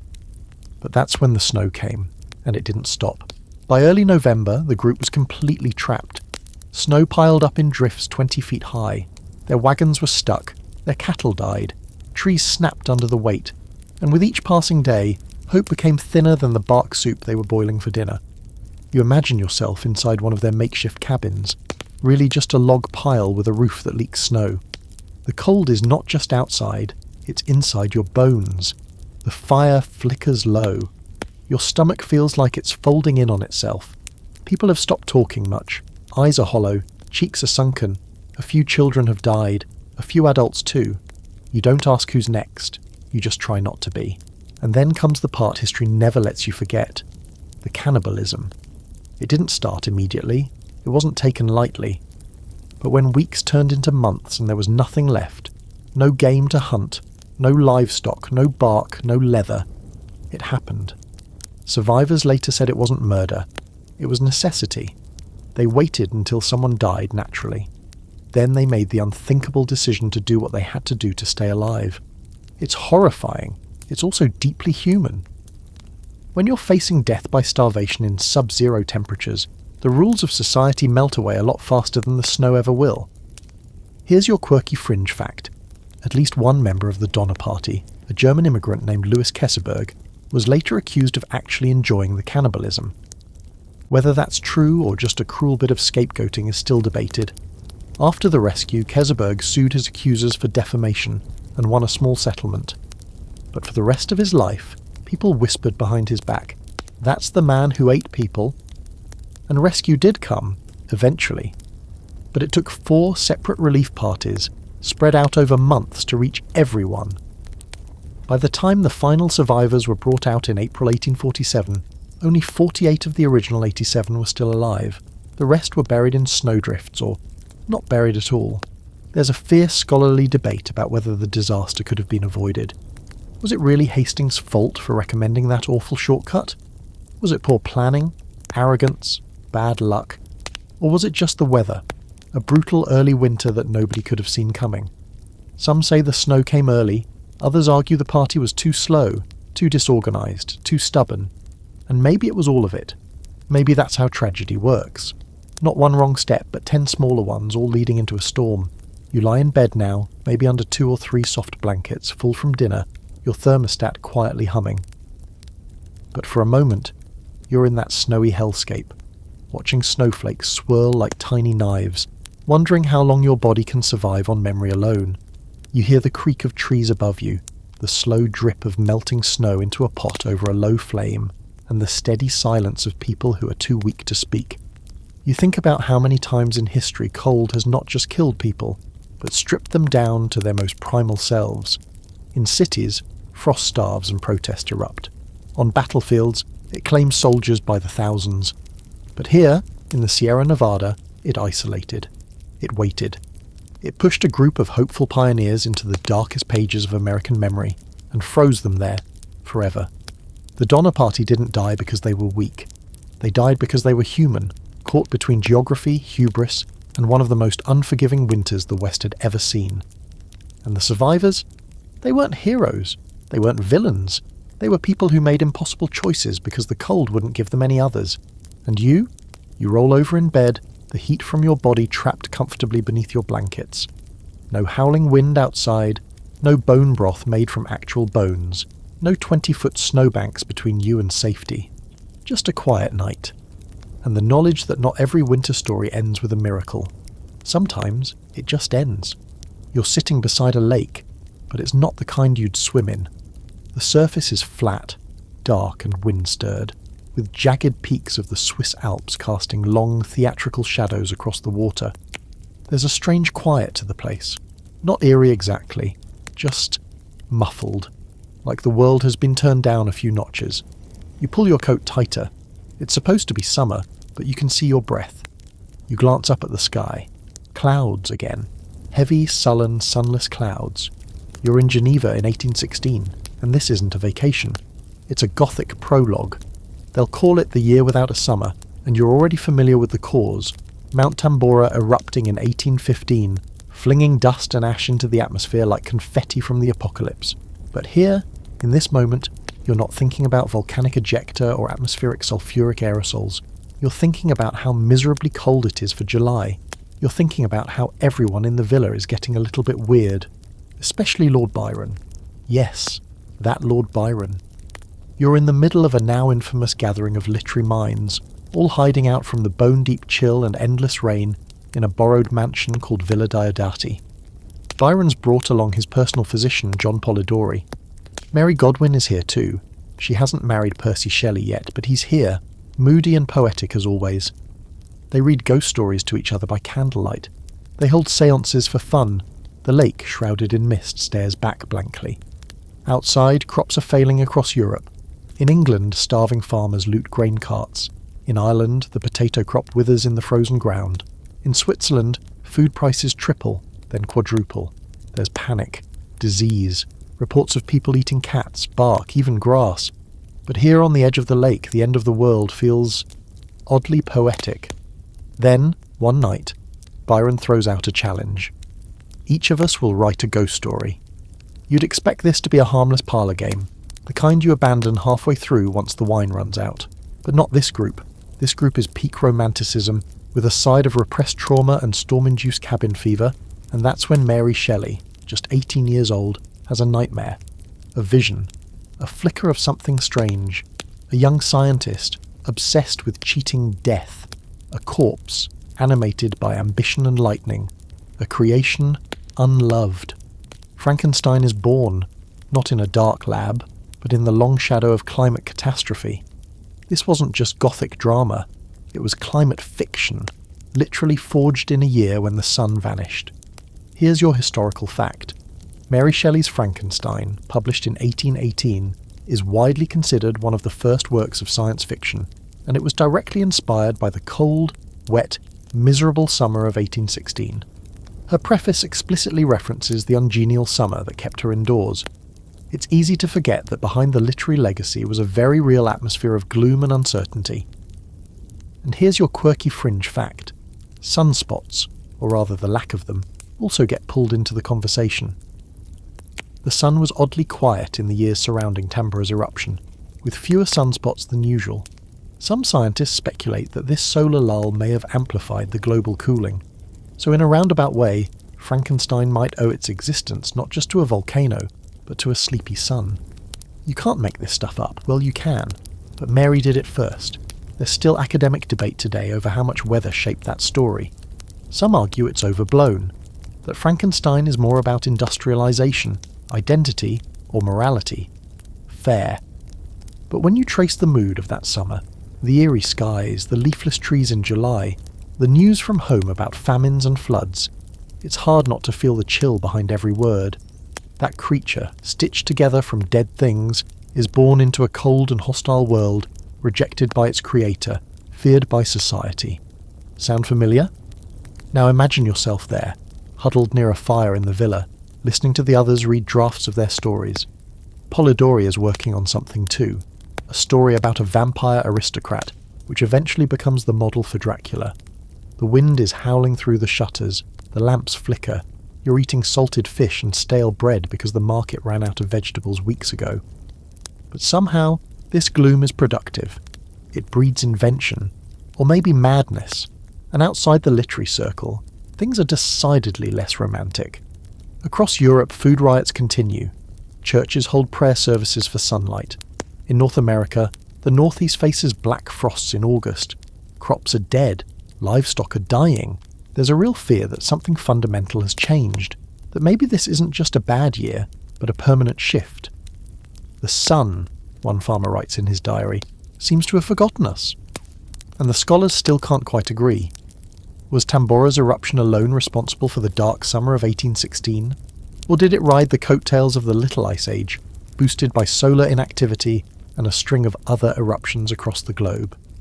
Tambora gets most of the press, but it wasn't the only volcano belching soot into the sky. There's even a fringe theory that a meteor strike may have contributed, because apparently Earth was going through something. You lean back now, modern and warm, under a thick duvet. Your room is silent except for the hum of your phone charging, the soft tick of the clock. Outside, maybe the wind rattles your window a little, but you know spring is coming. You've read Frankenstein in high school, probably skimmed through it, maybe wrote a last-minute essay on its themes. But now you understand it differently, not just as a story about monsters, but as a story born from weather so severe it changed culture. The year without a summer didn't just freeze crops. It froze imaginations in place long enough to thaw into something new, strange, haunting, beautiful in the way only something forged in desperation can be. And that's the coldest truth of all. Sometimes the deepest winter doesn't kill the story, it creates it. You're marching through snow that rises past your knees, your breath coming out in short, ragged puffs that instantly freeze in the air. Your rifle weighs twice what it should, soaked and crusted with ice, and your fingers, well, you stopped feeling them about an hour ago. You don't know exactly where you are, just that it's northern Finland, it's 1939, and this is not how you thought a war would go. You're a Soviet soldier, and you're discovering firsthand that invading a country nicknamed the Land of 1,000 Lakes also means the land of 1,000 frozen ambushes. Welcome to the Winter War, where winter wasn't just a backdrop, it was the main character. Let's rewind a bit. It's late November, and the Soviet Union, fresh from dividing Poland with Nazi Germany, decides it's time to pressure Finland into ceding some territory for defensive purposes. The Finns, not thrilled about handing over their land to Stalin, refuse. So the USSR invades with over 400,000 troops, tanks, bombers, the works. They're expecting a quick and overwhelming victory. After all, Finland has a tiny army, barely any tanks, and a population that's smaller than the number of Soviet troops on the front lines. This should be easy, but it's not, because the Soviets forgot to check the weather, or geography, or Finnish history. The winter of 1939 to 1940 turns out to be one of the coldest in decades, with temperatures dropping below -40 degrees Celsius, -40 degrees Fahrenheit in some areas. And the Finns, they're built for it. White camouflage, skis, intimate knowledge of the forests, and a serious grudge. You're a Red Army soldier, and you start to realise something's off when your boots freeze to your own feet overnight. The canvas tents offer little protection. The food, when you get it, is frozen solid. You can't even light a cigarette without your lips sticking to the filter. The cold becomes a weapon, and the Finns are experts in using it. Here's your historical fact. Despite being outnumbered more than 3-1, Finland held off the Soviet invasion for over 3 months, inflicting massive casualties, around 126,000 Soviet troops killed or missing. The Finnish losses were heavy too, but proportionally the Soviets were getting wrecked. Part of that was strategy, part was terrain. But a huge part was just the cold. Finnish soldiers, wearing wool-lined coats and fur hats, moved through the forests on skis like ghosts. They'd appear, attack, and vanish into the trees before the Soviets could even react. Meanwhile, Soviet tanks froze, literally froze, engines wouldn't start, metal cracked, fuel turned to slush. Their troops, packed into poorly insulated transport vehicles and unfamiliar with extreme conditions, began dropping not from gunfire but from frostbite. And then there's the quirky fact, which somehow makes it all even more surreal. The Finns created homemade explosives out of alcohol, tar and potassium chlorate, tossing them like fiery snowballs into Soviet tanks. You know the name, Molotov cocktails. Yep, those came from here. The term was actually a dark joke, named after Soviet Foreign Minister Vyacheslav Molotov, who claimed the USSR was dropping food supplies, not bombs. The Finns responded by calling Soviet bombs Molotov bread baskets, and their explosive response the cocktail to go with it. But the most brutal aspect wasn't bombs, it was still the cold. Soviet soldiers froze in trenches, fingers blackened and snapped, eyelashes turned white. There are stories of entire units huddling together, only to be found days later. Frozen solid in a grotesque embrace of survival instinct and failure. Supply lines couldn't keep up. Fuel depots iced over. Soldiers literally burned their own ammunition crates just to stay alive. Scholars continue to debate just how decisive the winter was compared to Finnish strategy. Some argue the Soviets would have fumbled the invasion even in mild weather, due to poor leadership and outdated tactics. Others insist the cold turned a likely Soviet victory into a humiliating slog. The truth, as usual, is a frosty mixture of both. What's certain is that weather humbled an empire. By March 1940, the Winter War officially ended with the Moscow Peace Treaty. Finland ceded some territory, but retained its independence, a rare outcome when the Soviet Union came knocking. Stalin was embarrassed. His army had taken a beating both from bullets and blizzards. The Finns, meanwhile, emerged with their pride intact and their reputation for resilience carved into ice. And what about you? You're back in the present, lying under a mountain of blankets, listening to the hum of the heater and the distant hush of wind against your window. You try to imagine what it felt like to trudge through a frozen forest in silence, rifle slung across your back, knowing every breath you took might be your last, not from a bullet, but from the cold itself. The Winter War isn't one of the headline-grabbing conflicts. It's overshadowed by the larger nightmares of World War II. But in those woods, under those grey skies, men fought and died because winter demanded it. The Finns weren't fighting just Stalin. They were fighting snow, frost, hunger and despair. And they won, not with numbers, but with endurance. Because sometimes, war isn't just man versus man. Sometimes, it's man versus the planet.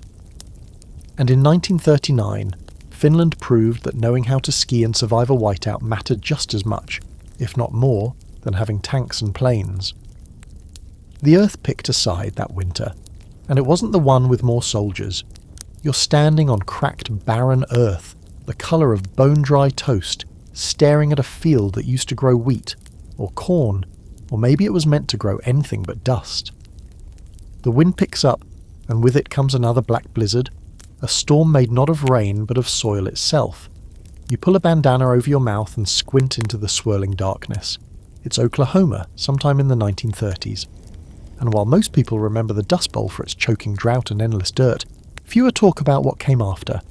Because when the dust settled, it froze. That's right. As if 10 years of erosion, crop failure and economic collapse weren't enough, nature decided to toss in a few brutal winters, just for flavour. And so, tonight, we visit one of the most overlooked chapters in the slow-moving apocalypse of the Dust Bowl, its hidden deep freezes, where temperatures plummeted across the Great Plains and Midwest, turning desperation into something icier, meaner, and even harder to survive. And imagine this. It's December 1935. Your crops are already gone. The bank took your tractor. Your roof leaks dust when it should leak rain. But now there's ice on your windows, thick enough to etch your name in with a fingernail.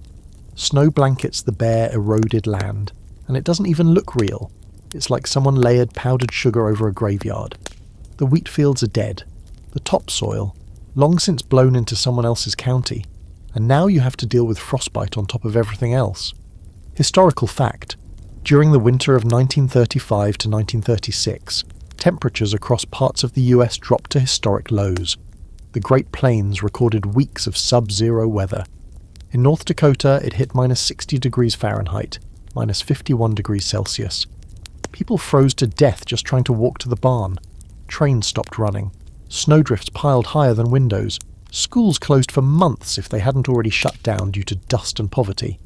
In Nebraska and Kansas, families burned anything they could find. Broken fences, dried cow patties, even furniture to keep warm. The Dust Bowl winters weren't just cold, they were cruel. The dryness from years of drought meant little moisture in the air, so when the cold came it cut straight through everything. There was no humidity to soften the blow. The cold was sharp, surgical. It seeped into walls, into lungs, into bones, and because people were already struggling to survive in the best of conditions, this just pushed them closer to the edge. Here's the quirky part. The very dust that had ruined the land sometimes insulated homes, weirdly enough. Some families reported that dust piling up outside actually kept their sod houses a little warmer, acting like an ugly, filthy blanket. Of course, it also got into their food, lungs and teeth, so not a great trade-off. Still, in a twisted way, the dust gave and took. You had to respect it, even as you choked on it. You picture yourself in a tiny farmhouse now, no insulation, no central heating, just a cast-iron stove and a pile of wood that looks far too small for what's coming. The snow outside has crusted over, the top layer shimmering in moonlight. Your kids are asleep, bundled in coats and feed sacks stitched into makeshift blankets. You're wearing every piece of clothing you own, but your fingers still sting. The fire crackles, low and sullen. You don't know how many more nights you can stretch this out. And the cows, dead or dying. Water troughs frozen solid. Your wife chipped a tooth trying to break the ice. You can't afford coal. You can't afford anything. The price of grain is still in the gutter, and the government's promising relief. but it feels like empty words spoken through frozen telephone lines. And when you finally step outside in the morning, the sky is clear, but the snow glows with a faint tint of red-brown dust, like the land itself is still bleeding. Scholars don't talk much about the cold of the Dust Bowl years. The drought steals the spotlight. But weather records don't lie. The winters of the mid-1930s were some of the worst on record, particularly in the Midwest. Meteorologists still study that period, scratching their heads over the wild temperature swings, the way blizzards followed dust storms like aftershocks. One theory suggests the massive soil erosion and heat absorption during summer may have triggered more violent winter systems. Another suggests it was just bad timing, a natural cycle of Arctic fronts meeting an already weakened landscape. And that's the scary part. No one fully agrees on how it all fit together. Drought, dust, and freeze, all dancing in a grim waltz of climatic misfortune. There's even some speculation that volcanic activity from the early 1930s might have nudged global temperatures just enough to throw North American weather out of rhythm. Maybe. Or maybe it was just the planet reminding everyone who's in charge. You return now to your warm bed, letting the images of frozen prairie towns melt away. But it lingers, doesn't it?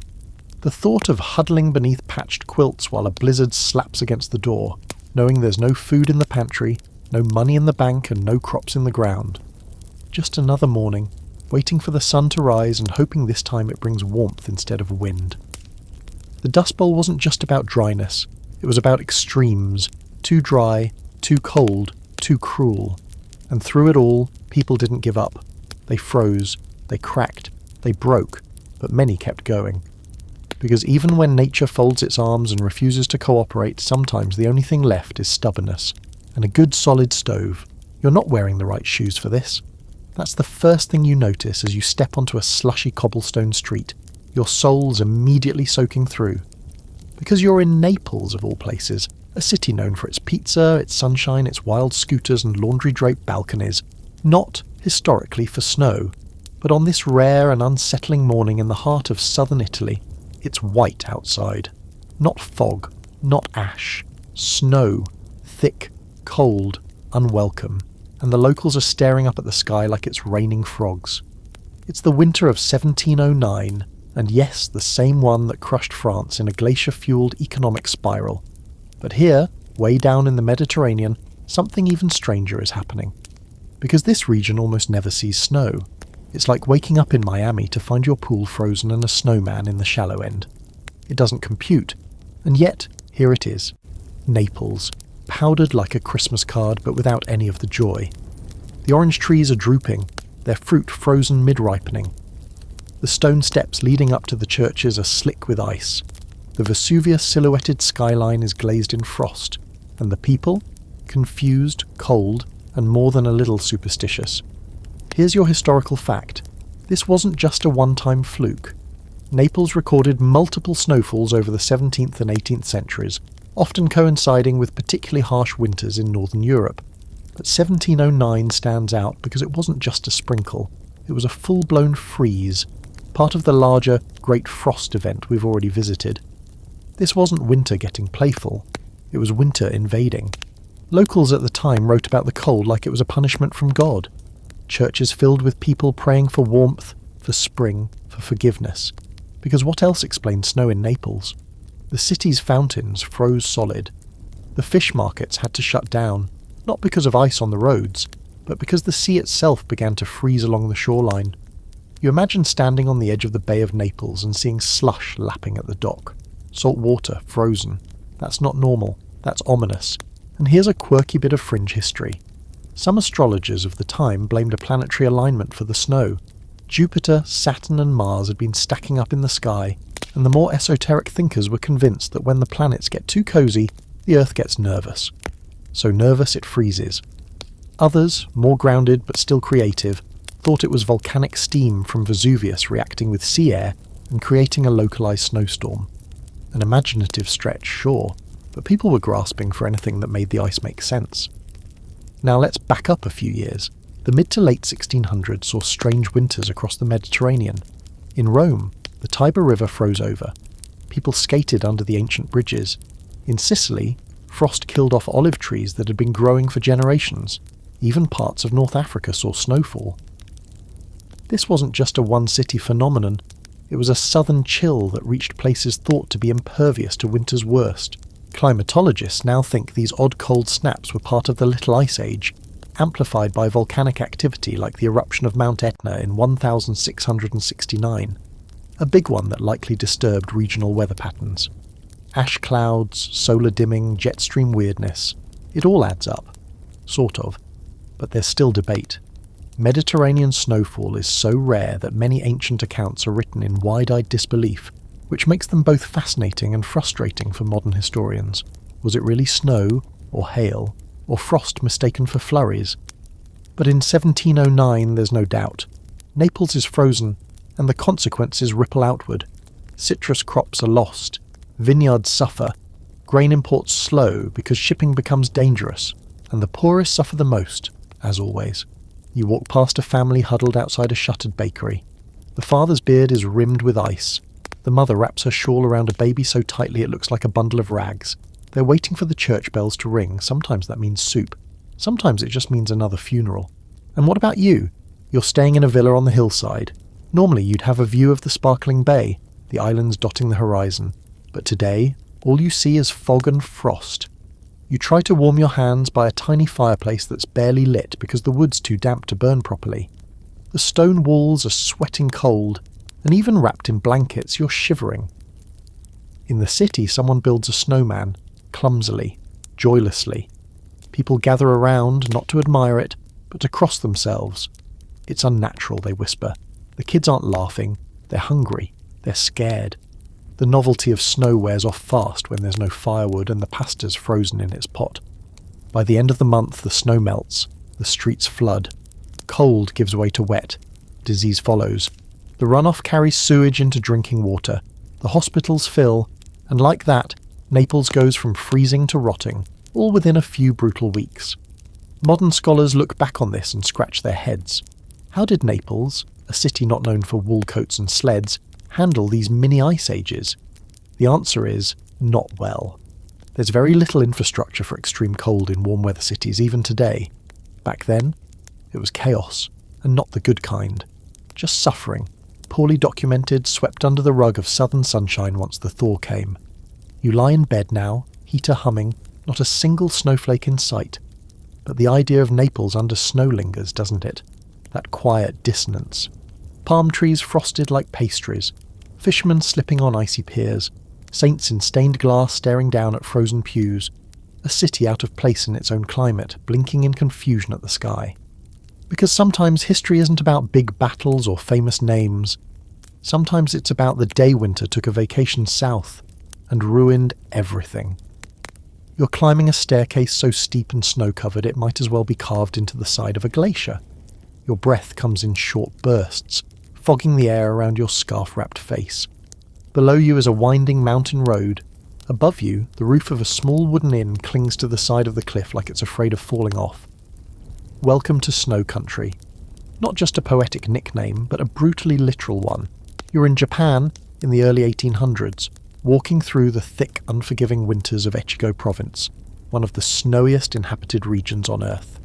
This place is no stranger to snow, not just a few inches here and there, meters, as in 10, sometimes 12 of them. That's 30 feet of snow or more, layered thick on rooftops until the houses resemble giant sleeping animals buried beneath white fur. People carve tunnels between buildings. They build second-story doors, not for architectural flair, but because the first floor is often completely snowed in. Snow is a way of life, a way of survival, and sometimes a way of surrender. Here's your historical fact. Some regions in Japan, particularly Onuma and Aomori, receive over 500 inches, 1,270 centimetres, of snow per year. That's more than almost anywhere else on the planet where people actually live, and they've been doing it for centuries. Villages have adapted through snow sheds, shared granaries, multi-generational homes, and an uncanny knack for making peace with the cold. You imagine stepping inside one of those homes now, your boots soaked, your shoulders aching from carrying water and firewood. Inside, it's warm, dim, and filled with the smell of rice cooking over a sunken hearth, the aurori. The ceiling is stained black from decades of smoke. An old woman sits cross-legged weaving straw sandals by candlelight. You sip hot sake, the warmth spreading out from your belly, and for a moment the snow feels far away. But it never is. It waits just outside, falling in absolute silence. Thick flakes, steady as breath, piling up on roofs, on trees, on the memory of everything. Some years it gets so deep that families must spend half their winter simply digging out. You shovel your roof, your neighbour's roof, the school's roof, and if you don't, the snow will crush it, literally. There are records of homes collapsing under their own white weight. Here's your quirky fringe fact. In the Edo period, certain rural snow-covered villages developed snow-watching platforms, almost like scenic balconies, from which wealthier residents could gaze at the snowfall for entertainment. Yes, while most people were out breaking their backs with shovels, some folks were aesthetically appreciating the blizzard. It was seen as spiritually cleansing, a kind of natural performance art. Nothing like a little class division to season your snowstorm. And yet, life in snow country wasn't always bleak. It was also beautiful, communal, deeply tied to rhythm and ritual. The snow-insulated homes, muffled sound created a cocoon where families gathered around the fire and passed long months through storytelling, craft making and food preservation.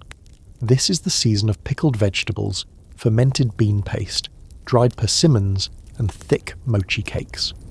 You prepare for winter all year, and then, when it arrives, you give yourself over to it, because fighting it would be like fighting the tide.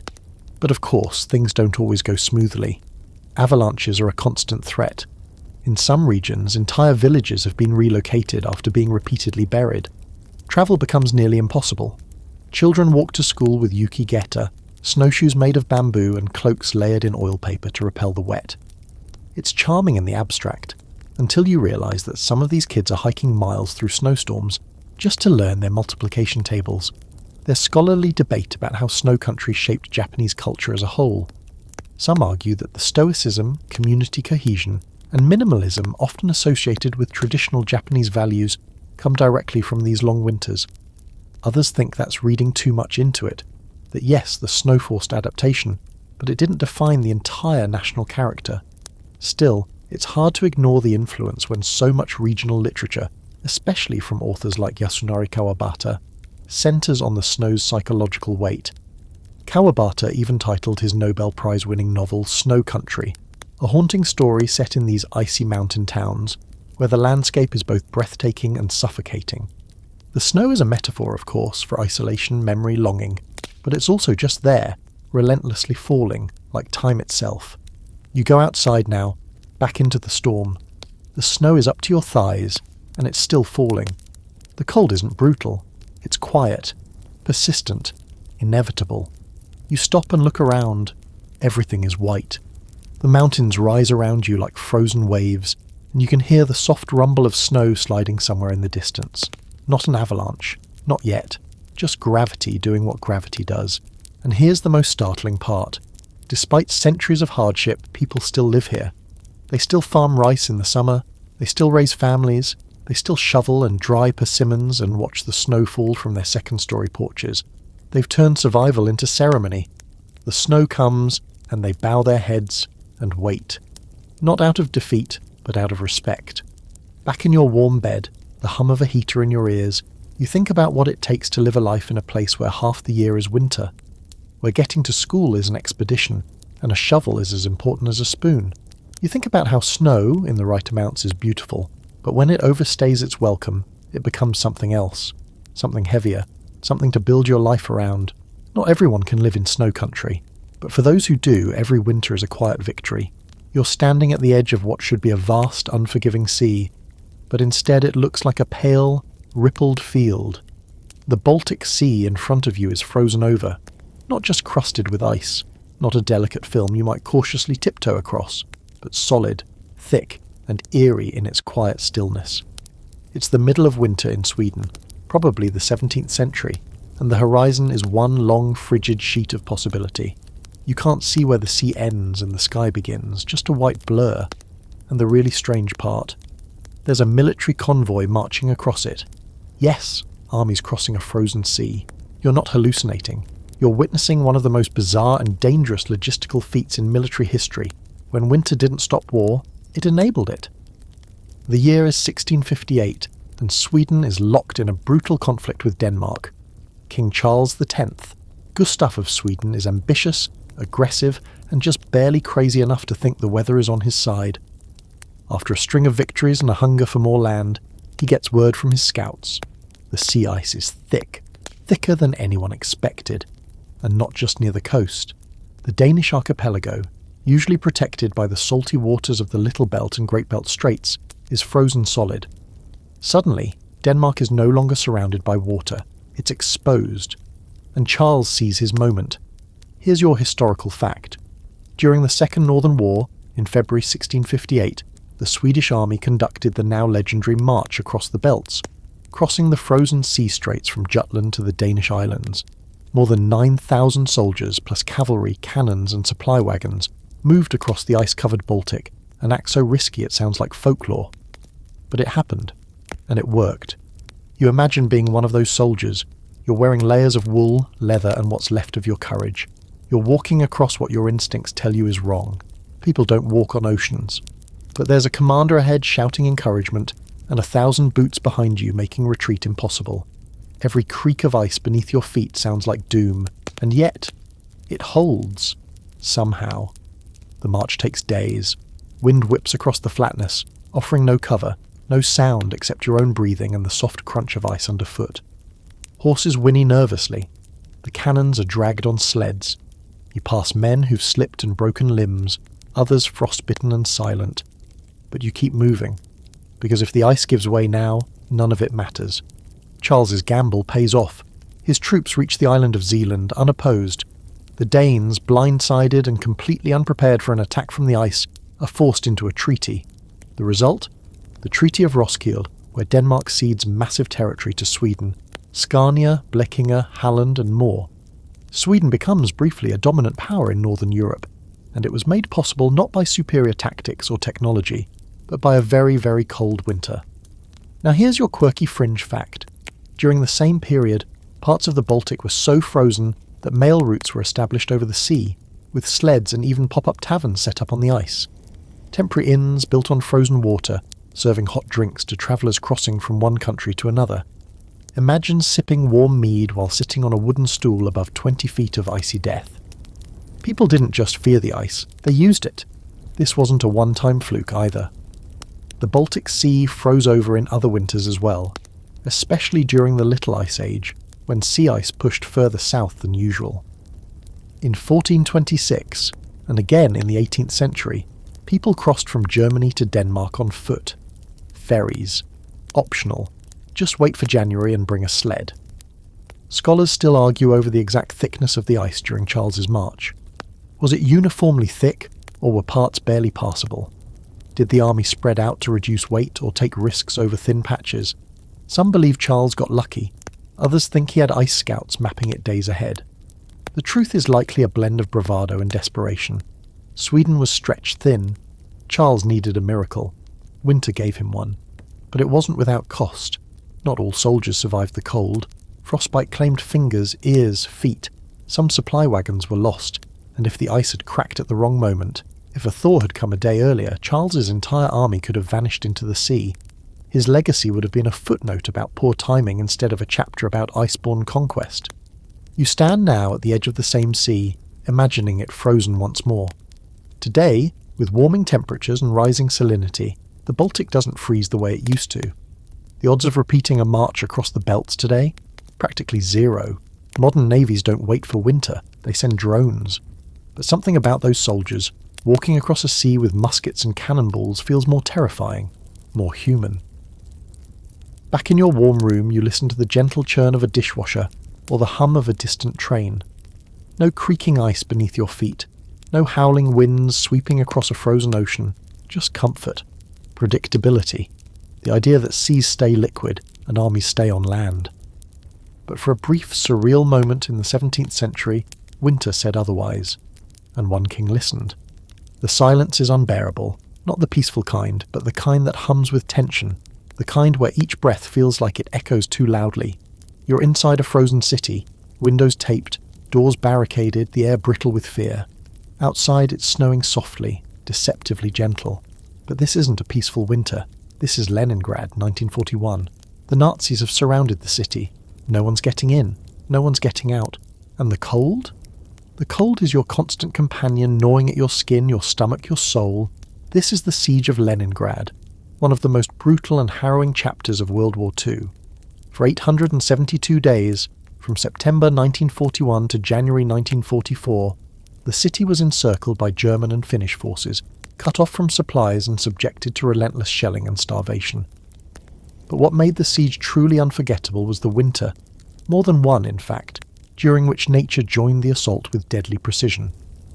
Let's talk about the first real winter, 1941 to 1942. Temperatures dropped to minus 30 degrees Celsius, minus 22 degrees Fahrenheit. Heating systems failed, pipes froze, buildings cracked from the cold. Food was already scarce, but now even boiling water was a challenge. You imagine lighting a fire with torn-up floorboards because there's nothing else to burn. You pull your coat tighter and realise it's not a coat. It's a blanket you've cut armholes into. Historical fact, by the end of that first winter, over 600,000 people, mostly civilians, had died in Leningrad. That's more than the total deaths from the bombings of Hiroshima and Nagasaki combined. Most didn't die from bombs or bullets. They died from hunger and cold. Starvation was everywhere. People boiled wallpaper for the glue, ate sawdust bread. There are documented cases of cannibalism, whispered about then, confirmed later. But most people didn't resort to that. They simply wasted away. And then came the snow. The snow blanketed the horror in white silence. Corpses froze on benches, in stairwells, on the sides of the roads. Too many to bury. People stepped over them, numb to it. What else could they do? The ground was too frozen to dig, the bodies too frozen to move. You walk the icy streets now. Your boots have holes. You pass a woman carrying a bundle that looks far too light to be wrapped in so many layers. A child trails behind, dragging a sled that's not for playing. It's for transporting water, or maybe something darker. The only sound is the wind, the occasional crack of ice, maybe an explosion in the distance. And yet, somehow, the city didn't fall. Here's your quirky historical detail. Despite the unimaginable conditions, Leningrad continued producing art and music. In 1942, composer Dmitri Shostakovich, himself trapped in the city before being evacuated, wrote the Seventh Symphony, Leningrad. It was performed in the besieged city by an orchestra of starving musicians, some of whom were pulled off the front lines and given extra rations just so they could play. The concert was broadcast over loudspeakers, not just within Leningrad but toward the German lines. Imagine that. Starving people, wrapped in rags, sitting in a freezing concert hall listening to a symphony while bombs fell in the distance. It wasn't just music, it was defiance. It was the city saying, "We are still here, we are still human."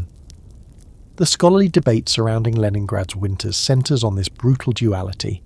How did a city survive conditions that should have been unsurvivable?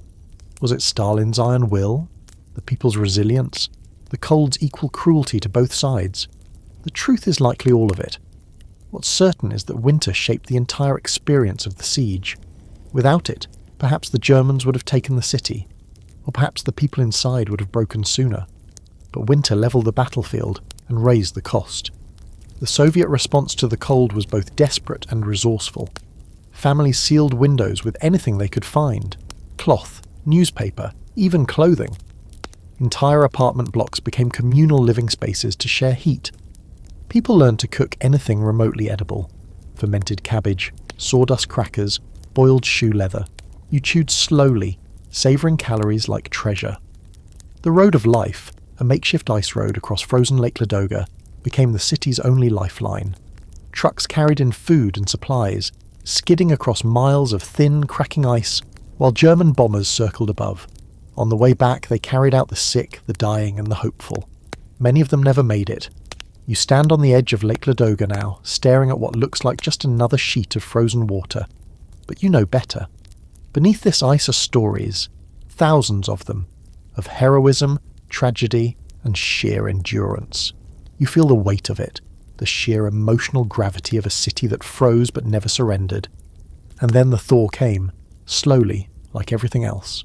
The siege lifted in January 1944, and the people who remained, emaciated, frostbitten but unbowed, began to rebuild.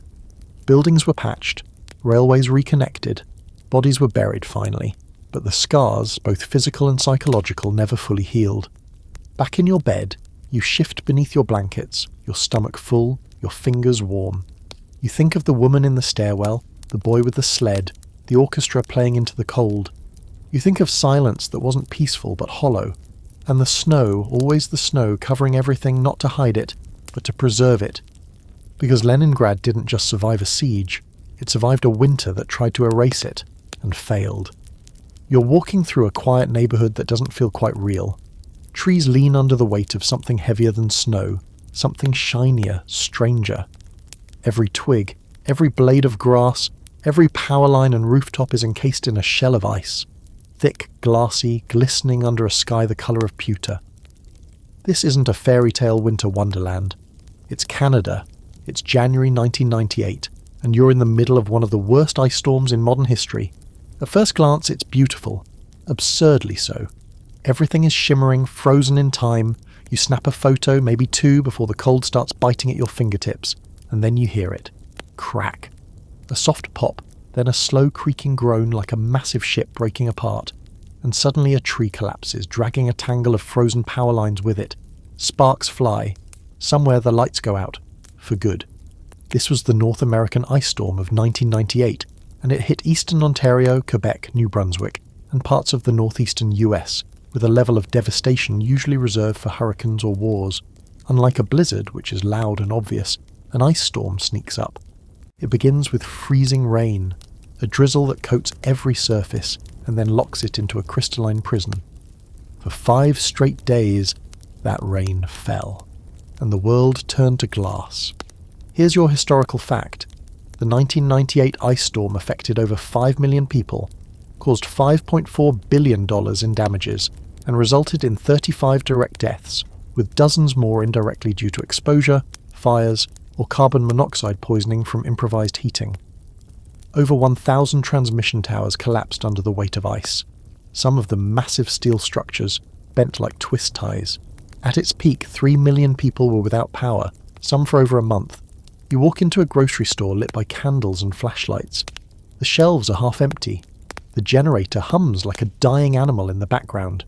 People are lined up with armfuls of batteries, canned soup, firewood, if they're lucky. You grab what you can. You don't even like Spam, but you take it anyway. And the cold? The cold is immediate and omnipresent.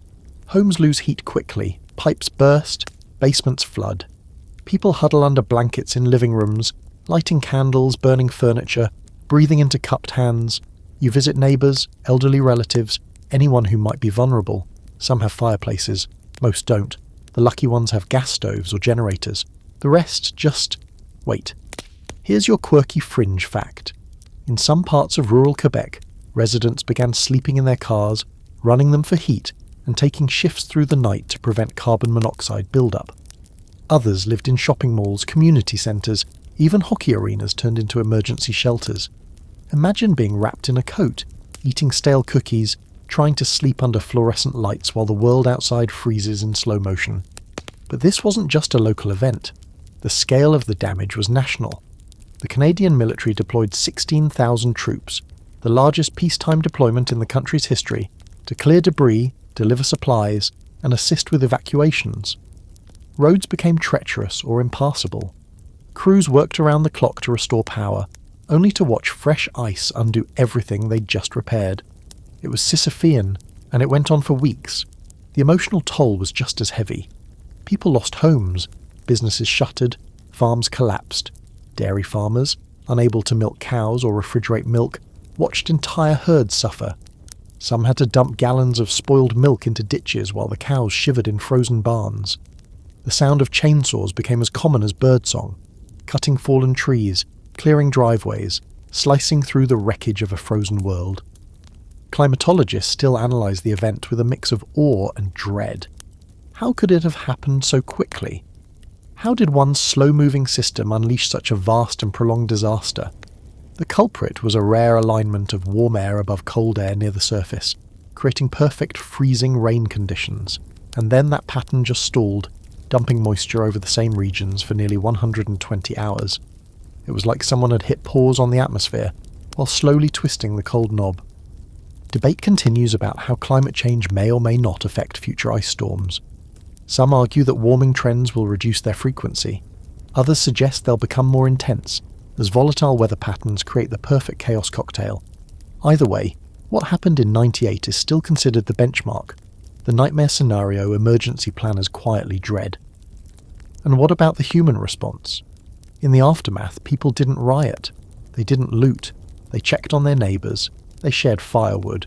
Schools closed, but kids stayed active, helping shovel snow and carry supplies. Strangers became friends. Families rediscovered board games. There's even a story of a couple who had planned to divorce, but after a week in the same freezing house with no power, no internet, and no distractions, they reconciled. Ice therapy, apparently. You walk back through the streets past drifts of broken branches and twisted metal. The world is quiet, stunned. Above you, the sun finally peeks through the clouds, glinting off the ice like everything's been dipped in diamonds. It's gorgeous and terrifying. Back in your room, warm and electrically lit, you glance at your phone, your heater, your flickering screen. You can almost hear the distant creak of branches, the pop of transformers failing one by one. You wonder how long you'd last without it all. A few days? A week? Because when winter doesn't scream, when it doesn't show up with a blizzard or a frost wave or a roaring wind, but instead whispers and coats the world in ice, it's not any less dangerous. In fact, it might be worse. It waits, it weighs, and then it brings everything crashing down. Quietly. You're squinting into a grey sky, the kind of sky that looks like it wants to say something, but can't quite get the words out. A cold wind scrapes across the village, not howling, just whispering. The fields are bare, the animals skittish, and no one slept well in weeks. It's the early 1600s, somewhere in Central Europe, maybe Würzburg or Bamberg, maybe some smaller town too unimportant to make the maps, and people are starting to act strange. Crops have failed again. The winter came early and it won't let go. And in the bitter quiet of snow-covered fields and unheated churches, a chilling thought begins to spread. Someone must be to blame. Welcome to one of the most insidious side effects of a freezing world, the witch hunts. You think witch hunts were all torches and pitchforks, angry mobs chasing old women into the woods, right? That's part of it. But the truth is, it was far colder and far more calculated. During the peak decades of the Little Ice Age, Europe experienced a bizarre and terrifying uptick in witch trials, particularly during the late 1500s and 1600s. And while there were many social and political reasons for this, there's one factor that historians keep circling back to: the weather. Here's your historical fact. Some of the largest and deadliest witch hunts in European history occurred during unusually cold decades. Between 1580 and 1650, thousands of people, mostly women, mostly poor, were accused, tortured, and executed for allegedly causing bad weather. That's right. Frost, hail, blizzards, and failed harvests were all evidence, apparently, of witchcraft. You step inside a cold stone church where the town magistrates are holding a hearing. A girl of 15 stands accused of summoning a frost demon that ruined the barley crop. The evidence? Her neighbour saw her collecting herbs at dusk. She owns a cat. She spoke harshly to a pig that died the next day. And worst of all, she didn't attend Mass last Sunday. You know how this ends. In 1626, Bamberg, in what is now southern Germany, hosted one of the most notorious witch trials in history. Over 900 people were executed in a frenzy that lasted nearly a decade. Entire families were implicated. Property was seized. Confessions were extracted under torture. So much torture that some suspects confessed to riding weather demons through the sky, or milking phantom cows that gave poison cream. The absurdity was grotesque, but it was also desperate. People were starving, livestock were dying, winters were long, and when you're freezing and your children are coughing blood into straw beds, you're willing to believe anything that gives you a reason for the suffering. Quirky fringe fact. A pamphlet printed in 1563 by a German theologian claimed that witches had gathered in Alpine meadows to conjure snowstorms that would bury Protestant villages. Another account described witches flying over the Swiss Alps in midwinter. using frost-laced whips to steer cloud dragons into enemy farmland. Fantasy, of course. But when your village has lost its grain for 3 years in a row, and the river is frozen solid in April, fantasy starts to look like logic. The scholarly debate here is both fascinating and unsettling. Did climate instability cause witch hunts? Or did it simply provide the ideal conditions for mass hysteria to thrive? Most agree on this much. When societies are stressed, especially by invisible forces like climate, scapegoats become inevitable. And who better to blame than the old woman who knows how to make herbal tea or the widow who talks to her chickens? You walk down a snow-covered road now past the gallows, past the silent townspeople who avert their eyes. The accused woman from earlier? Gone. No one speaks of her anymore. A new snow has fallen, covering the footprints to the prison, to the stake, to the ashes. You ask a farmer how the crops look this year, and he just shrugs, stares at the sky like he's waiting for it to judge him. These weren't isolated events. The Scottish witch hunts, the Basque trials, the Salem hysteria, all happened during periods of colder than average weather. There's even a timeline comparison floating around academic circles that shows a correlation between temperature dips and spikes in witch executions. Correlation isn't causation, but it's hard to ignore. And then there's the way cold creeps into the mind. Long winters mean long nights, fewer distractions, tighter quarters, add hunger, illness and despair, and people begin to see things. Shadows where there are none, whispers in the trees, a goat that looks at you the wrong way. The line between superstition and survival gets blurry real fast when it's snowing in May. Eventually the weather warms, slowly. The witch hunts taper off, thanks in part to Enlightenment thinking and yes, better crops. But the damage is done. Tens of thousands dead, their only crime being in the wrong place at the wrong temperature. And you wonder, how many of those trials were really about belief? And how many were just about fear? You crawl into your bed now, blankets heavy and warm, a cup of tea cooling on the nightstand. The idea of blaming someone for the weather seems absurd, but deep down, you know how fragile our sense of order is, how quickly humans reach for someone to punish when nature turns cruel. The cold doesn't care about fairness, it doesn't need a reason. But people do. And in the icy grip of the Little Ice Age, reason took a long winter nap. The wind comes in low and heavy, carrying with it not just a chill, but the kind of stillness that feels unnatural, like the earth itself is holding its breath. You're in northern Britain, somewhere near Hadrian's Wall in the 3rd century. The sky is a colourless smear. The Roman outpost you're standing in creaks under the weight of another unexpected frost. The grain stores are lower than they should be. The locals are restless, and the empire, once sprawling, golden, eternal, is beginning to feel a bit drafty. Welcome to the slow, frozen unravelling of Rome in the west. Now don't worry, we're not blaming the fall of Rome entirely on the weather. Rome had a long list of problems. Political infighting, overexpansion, military overreach, a currency system held together with chewing gum and optimism.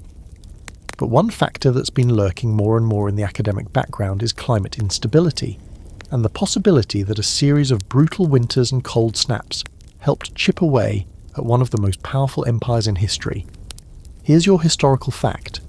Tree ring data, ice cores, and sediment records suggest that parts of Europe experienced a sharp dip in temperatures during the late Roman period, particularly from the mid-200s through the 500 CE. This period is sometimes called the Late Antique Little Ice Age, and while the name might be a bit of a mouthful, its impact wasn't subtle. Shorter growing seasons, unseasonal frost, and weird shifts in rainfall patterns wreaked havoc on Roman agriculture. You imagine a Roman farmer near the Danube staring at his fields, still muddy in June, watching wheat fail to ripen on time. The calendar says it's harvest season, but the crops disagree. The granaries are low, the local magistrate is nervous, the soldiers haven't been paid, and the Germanic tribes to the north are watching, always watching. And speaking of tribes, let's talk about the migration period. Between the 4th and 6th centuries, Europe saw a massive wave of movements by groups like the Visigoths, Ostrogoths, Vandals and Huns. Were they all just looking for conquest and land? Sure, but they were also chasing better weather. Some historians argue that colder winters and failed harvests in Central Asia and Northern Europe pushed populations southward, right into Roman territory, a domino of frozen valleys and empty stomachs that led eventually to the sack of Rome itself. quirky fringe fact. Some accounts claim that when Alaric and the Visigoths sacked Rome in 410 CE, they were actually better fed and more organised than the starving Roman population they conquered. Rome hadn't just lost its edge, it had lost its climate advantage. The warming period that helped build the empire, what we now call the Roman climate optimum, was long over. And winter, like an unwelcome tenant, had moved in without asking. Back on the frontier, you're huddled in a Roman outpost that's half stone, half desperation. You wrap a wool cloak around your shoulders and try to forget that the legion that used to protect this region has been reassigned, or disbanded entirely.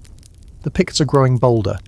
Bandits stalk the old roads, and the roads themselves, cracked, overgrown, slowly being reclaimed by weeds and snow. In Rome, meanwhile, the politics are melting down faster than the spring thaw. Emperors come and go, some assassinated, some exiled, some just vanishing. Famine hits different regions every few years. Civil war becomes a seasonal event. The rich flee to their country villas, and the poor are left to freeze in crumbling tenements, hoping the next winter isn't worse than the last. Here's where the scholarly debate gets spicy. Some historians still downplay climate's role in Rome's decline, arguing that social, military and economic factors were far more significant. Fair enough. But others point to the increased frequency of droughts, floods, and cold waves as stress multipliers, forces that didn't cause collapse outright but accelerated it. Think of them as the final straw, layered in frost. There's even archaeological evidence that supports this. Layers of frozen grain residue in certain storage pits, shifts in animal husbandry, cattle being replaced by smaller, hardier livestock, a sudden rise in burial pits in some areas during known cold periods. It's not just theory, it's physical. You wander now through a ruined villa on the edge of the former empire. Snow drifts in through broken columns. Mosaics, once vibrant, are faded and cracked. You can still see the outlines of Roman grandeur, but it's all been dulled by time, ice and neglect. A frozen silence rests over everything, broken only by the wind. It's not dramatic. It's slow, like frost creeping into the corners of a once glorious painting. And then, somewhere in the distance, a bell tolls. A church, maybe. Because as the empire fell, something else rose in its place. Christianity, monasteries, quiet centres of survival and memory. Many of them built in remote, cold places where winters taught humility and snow became routine. The empire didn't vanish. It melted, reshaped by the cold into something new. You tuck your feet under your warm blanket and try to imagine a world where the fall of a civilization didn't come from invasion or fire, but from years of disappointing springs, from hungry bellies and long winters, from a sun that stopped shining quite so brightly. Because sometimes it's not the sword that brings down a giant. Sometimes it's a cold breeze. Your breath is fogging up the inside of your helmet. You've already stopped trying to keep your hands warm. There's no point. The gloves help, but not enough. You flex your fingers, slowly, just to remind yourself they're still there. Around you is a world of ice, slick, white, and blinding in the morning sun. You're on a ridge overlooking the Chosin Reservoir in North Korea, December 1950. And it's not just the enemy you're fighting, it's the cold itself. This is the Korean War, and you're smack in the middle of one of its most brutal chapters. The Battle of Chosin, where temperatures dropped so low that weapons jammed, blood froze, and frostbite became more feared than bullets. The Korean War isn't always the first one that gets remembered, but for those who fought in it, especially here, in the mountains of northeastern Korea during the winter of 1950, there's no forgetting it. Because this wasn't just a battle, it was a climatic nightmare, and it changed the way militaries thought about weather, possibly forever. Historical fact: during the Battle of Chosin Reservoir, temperatures dropped to minus 35 degrees Celsius, minus 31 degrees Fahrenheit, with wind chills that made it feel even colder. This wasn't some short, cold snap. It was a sustained, punishing deep freeze that lasted through the entire 17-day battle. US Marines and other United Nations forces were encircled by 120,000 Chinese troops. Outnumbered, undersupplied and surrounded, the 1st Marine Division fought its way out, in the snow, over mountains, under constant attack. Their motto: retreat hell, we're just attacking in another direction. But the enemy wasn't just China, it was winter. You can barely fire your weapon. The oil in the rifles has congealed. Soldiers are urinating on gun parts to warm them enough to function. Grenades won't detonate because the fuses are frozen. Sea rations become inedible bricks of beef stew. Radio batteries die within minutes. Bandages freeze to wounds. And every night, you sleep next to men who might not wake up come morning. You're wearing every layer of gear you've got. It doesn't help. Your feet are numb. Your ears are ringed with ice. You're not thinking about tactics or glory anymore. You're thinking about whether you'll still have toes by the end of this patrol. You wonder how long a man can last in this cold before his body just gives up. And here's your quirky fringe fact. The Marine Corps issued Mickey Mouse boots, massive rubberized footwear designed to trap warm air, but they arrived too late for many at Chosin. Before that, soldiers were stuffing newspaper, extra socks, even toilet paper into their boots to stave off frostbite. It worked, sort of, but not well enough. Thousands were evacuated not because of wounds, but because their limbs were turning black. Military historians often point to Chosin as a miracle of endurance, a tactical withdrawal under apocalyptic conditions. The terrain was unforgiving, the roads were icy death traps, evacuation was nearly impossible. Helicopters, when they could fly, carried the injured out one by one. But the fighting didn't stop. The retreat was a battle in itself, over mountains, through ambushes, in the kind of cold that makes your soul ache. And the numbers? Devastating. Of the 30,000 UN troops involved, around 17,000 became casualties, many due to frostbite. Chinese forces suffered even more, up to 50,000, including tens of thousands who froze to death in thin cotton uniforms. The Chinese soldiers had no winter gear, no medical support. They attacked anyway, wave after wave. Some never made it within rifle range. They froze before they could fight. There's still debate among scholars and military analysts about whether the UN forces could have anticipated such extreme conditions. Should they have had better winter gear? Better supplies? Maybe. But even now, the weather at Chosin is seen as a once-in-a-century anomaly, a perfect storm of terrain, temperature and tactical chaos. Some believe the cold saved lives, slowing Chinese advances, freezing roads, and giving the UN just enough breathing room to escape. Others argue it almost destroyed the division completely. You pull back from the memory, wrapped in your own blanket, heater purring softly in the corner, and you try to imagine what it was like, standing in a foxhole full of snow, boots soaked, fingers blackening, watching flares pop in the sky as enemy troops move in again. You chew on a frozen chocolate bar because it's the only thing you can stomach. You wrap a scarf around your face so the skin won't split open from the wind. You cry, but the tears freeze on your cheeks, and through all of it you keep going, because the cold doesn't care if you're a Marine or a civilian. It doesn't care who wins or loses. It just takes. Heat, movement, memory.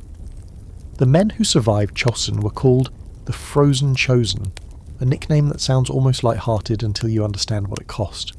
Today, Chosin is studied in military academies around the world, not just for its tactics, but for what it taught. Weather is a weapon. The earth itself can be an ally or an enemy. It can turn soldiers into statues. It can freeze a war in place. You lie still now, warm and safe, and try not to take it for granted. Because for those 17 days in the winter of 1950, warmth was a distant dream, and the world was nothing but snow, blood, and breath. You're standing in a trench, knee-deep in mud and ice water, staring out across a barren, frozen field of shattered trees and silent craters. It's Europe, it's 1916, and you're on the Western Front of World War I. The war that was supposed to be over by Christmas 2 years ago has turned into a grinding, frozen stalemate.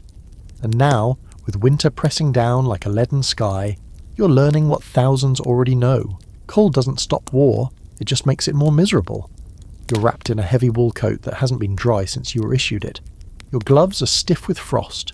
Your boots might as well be buckets. Every toe you have feels like it belongs to someone else.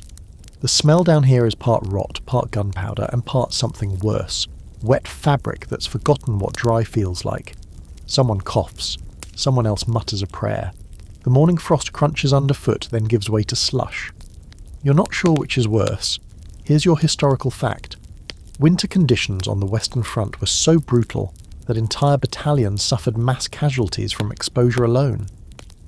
In the winter of 1916 to 1917, temperatures in France dropped well below freezing, with heavy snowfalls that clogged trenches, froze equipment, and immobilized men.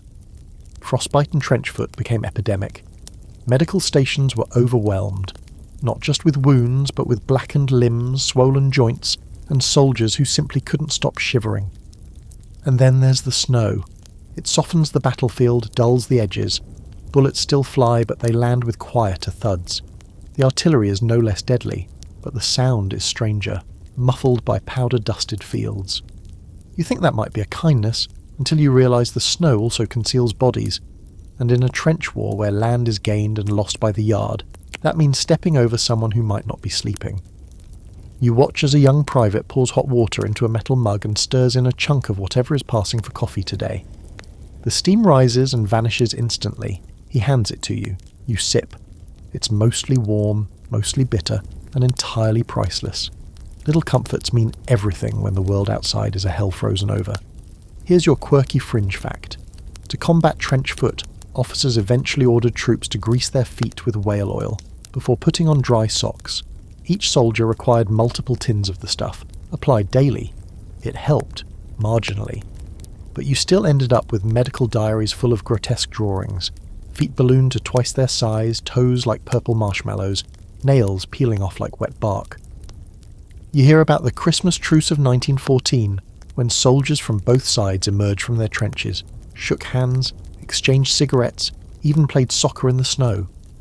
It sounds almost quaint now, because that was before the war became machinery, before the gas, the tanks, the endless waves of mud and steel. By the time 1916 arrives, that magic is gone. No one's singing carols anymore. The snow isn't festive, it's just more weight on a war that already feels like it might last forever. And now for the academic squabble. Some scholars argue that winter slowed the pace of war, offering natural ceasefires due to impassable conditions. Others claim it made things worse, trapping soldiers, making supply lines even more fragile and turning minor infections into amputations. There's no consensus, but everyone agrees on this. The cold didn't help. It didn't kill as fast as the guns, but it worked steadily, silently in the background. You remember reading somewhere that generals planned entire offensives around the weather. They'd wait for a thaw, a freeze, a fog. Sometimes that played in their favour. Other times, it led to disasters like the Battle of Passchendaele, where soldiers drowned in mud-filled craters during torrential autumn rains that quickly gave way to frost, trapping the dead in icy shells.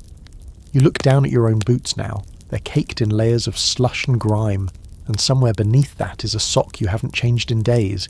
You can't feel your toes. You don't want to, because if you do, you'll realise they've already gone numb, and numbness in a trench is never a good sign.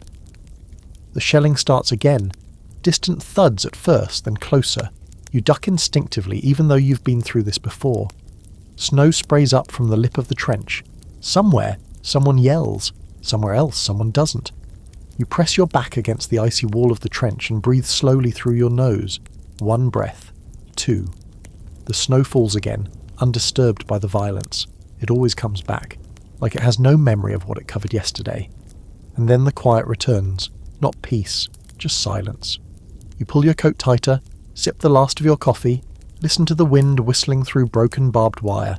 Back in your bed now, the blankets soft and forgiving, you think about those men, boys really, frozen in mud, writing letters home with shaking hands, telling their mothers they're fine, that the cold isn't so bad, that Christmas will be nice this year. They didn't talk about trench rot or frozen rice or trying to sleep with rats nestled in their armpits for warmth. That's the part they left out. Because what happens in a frozen trench in northern France doesn't make for polite conversation. It stays there, buried under snow and silence and time. But history remembers, and so do you. You're walking across a darkened city, your boots clicking on frozen asphalt, your breath puffing out in white bursts that vanish almost as quickly as they appear. Above you the sky is black, clear, and utterly still. It's the kind of cold that feels like it's waiting for something, listening. You pass shuttered shops, dark homes, lampposts flickering dimly.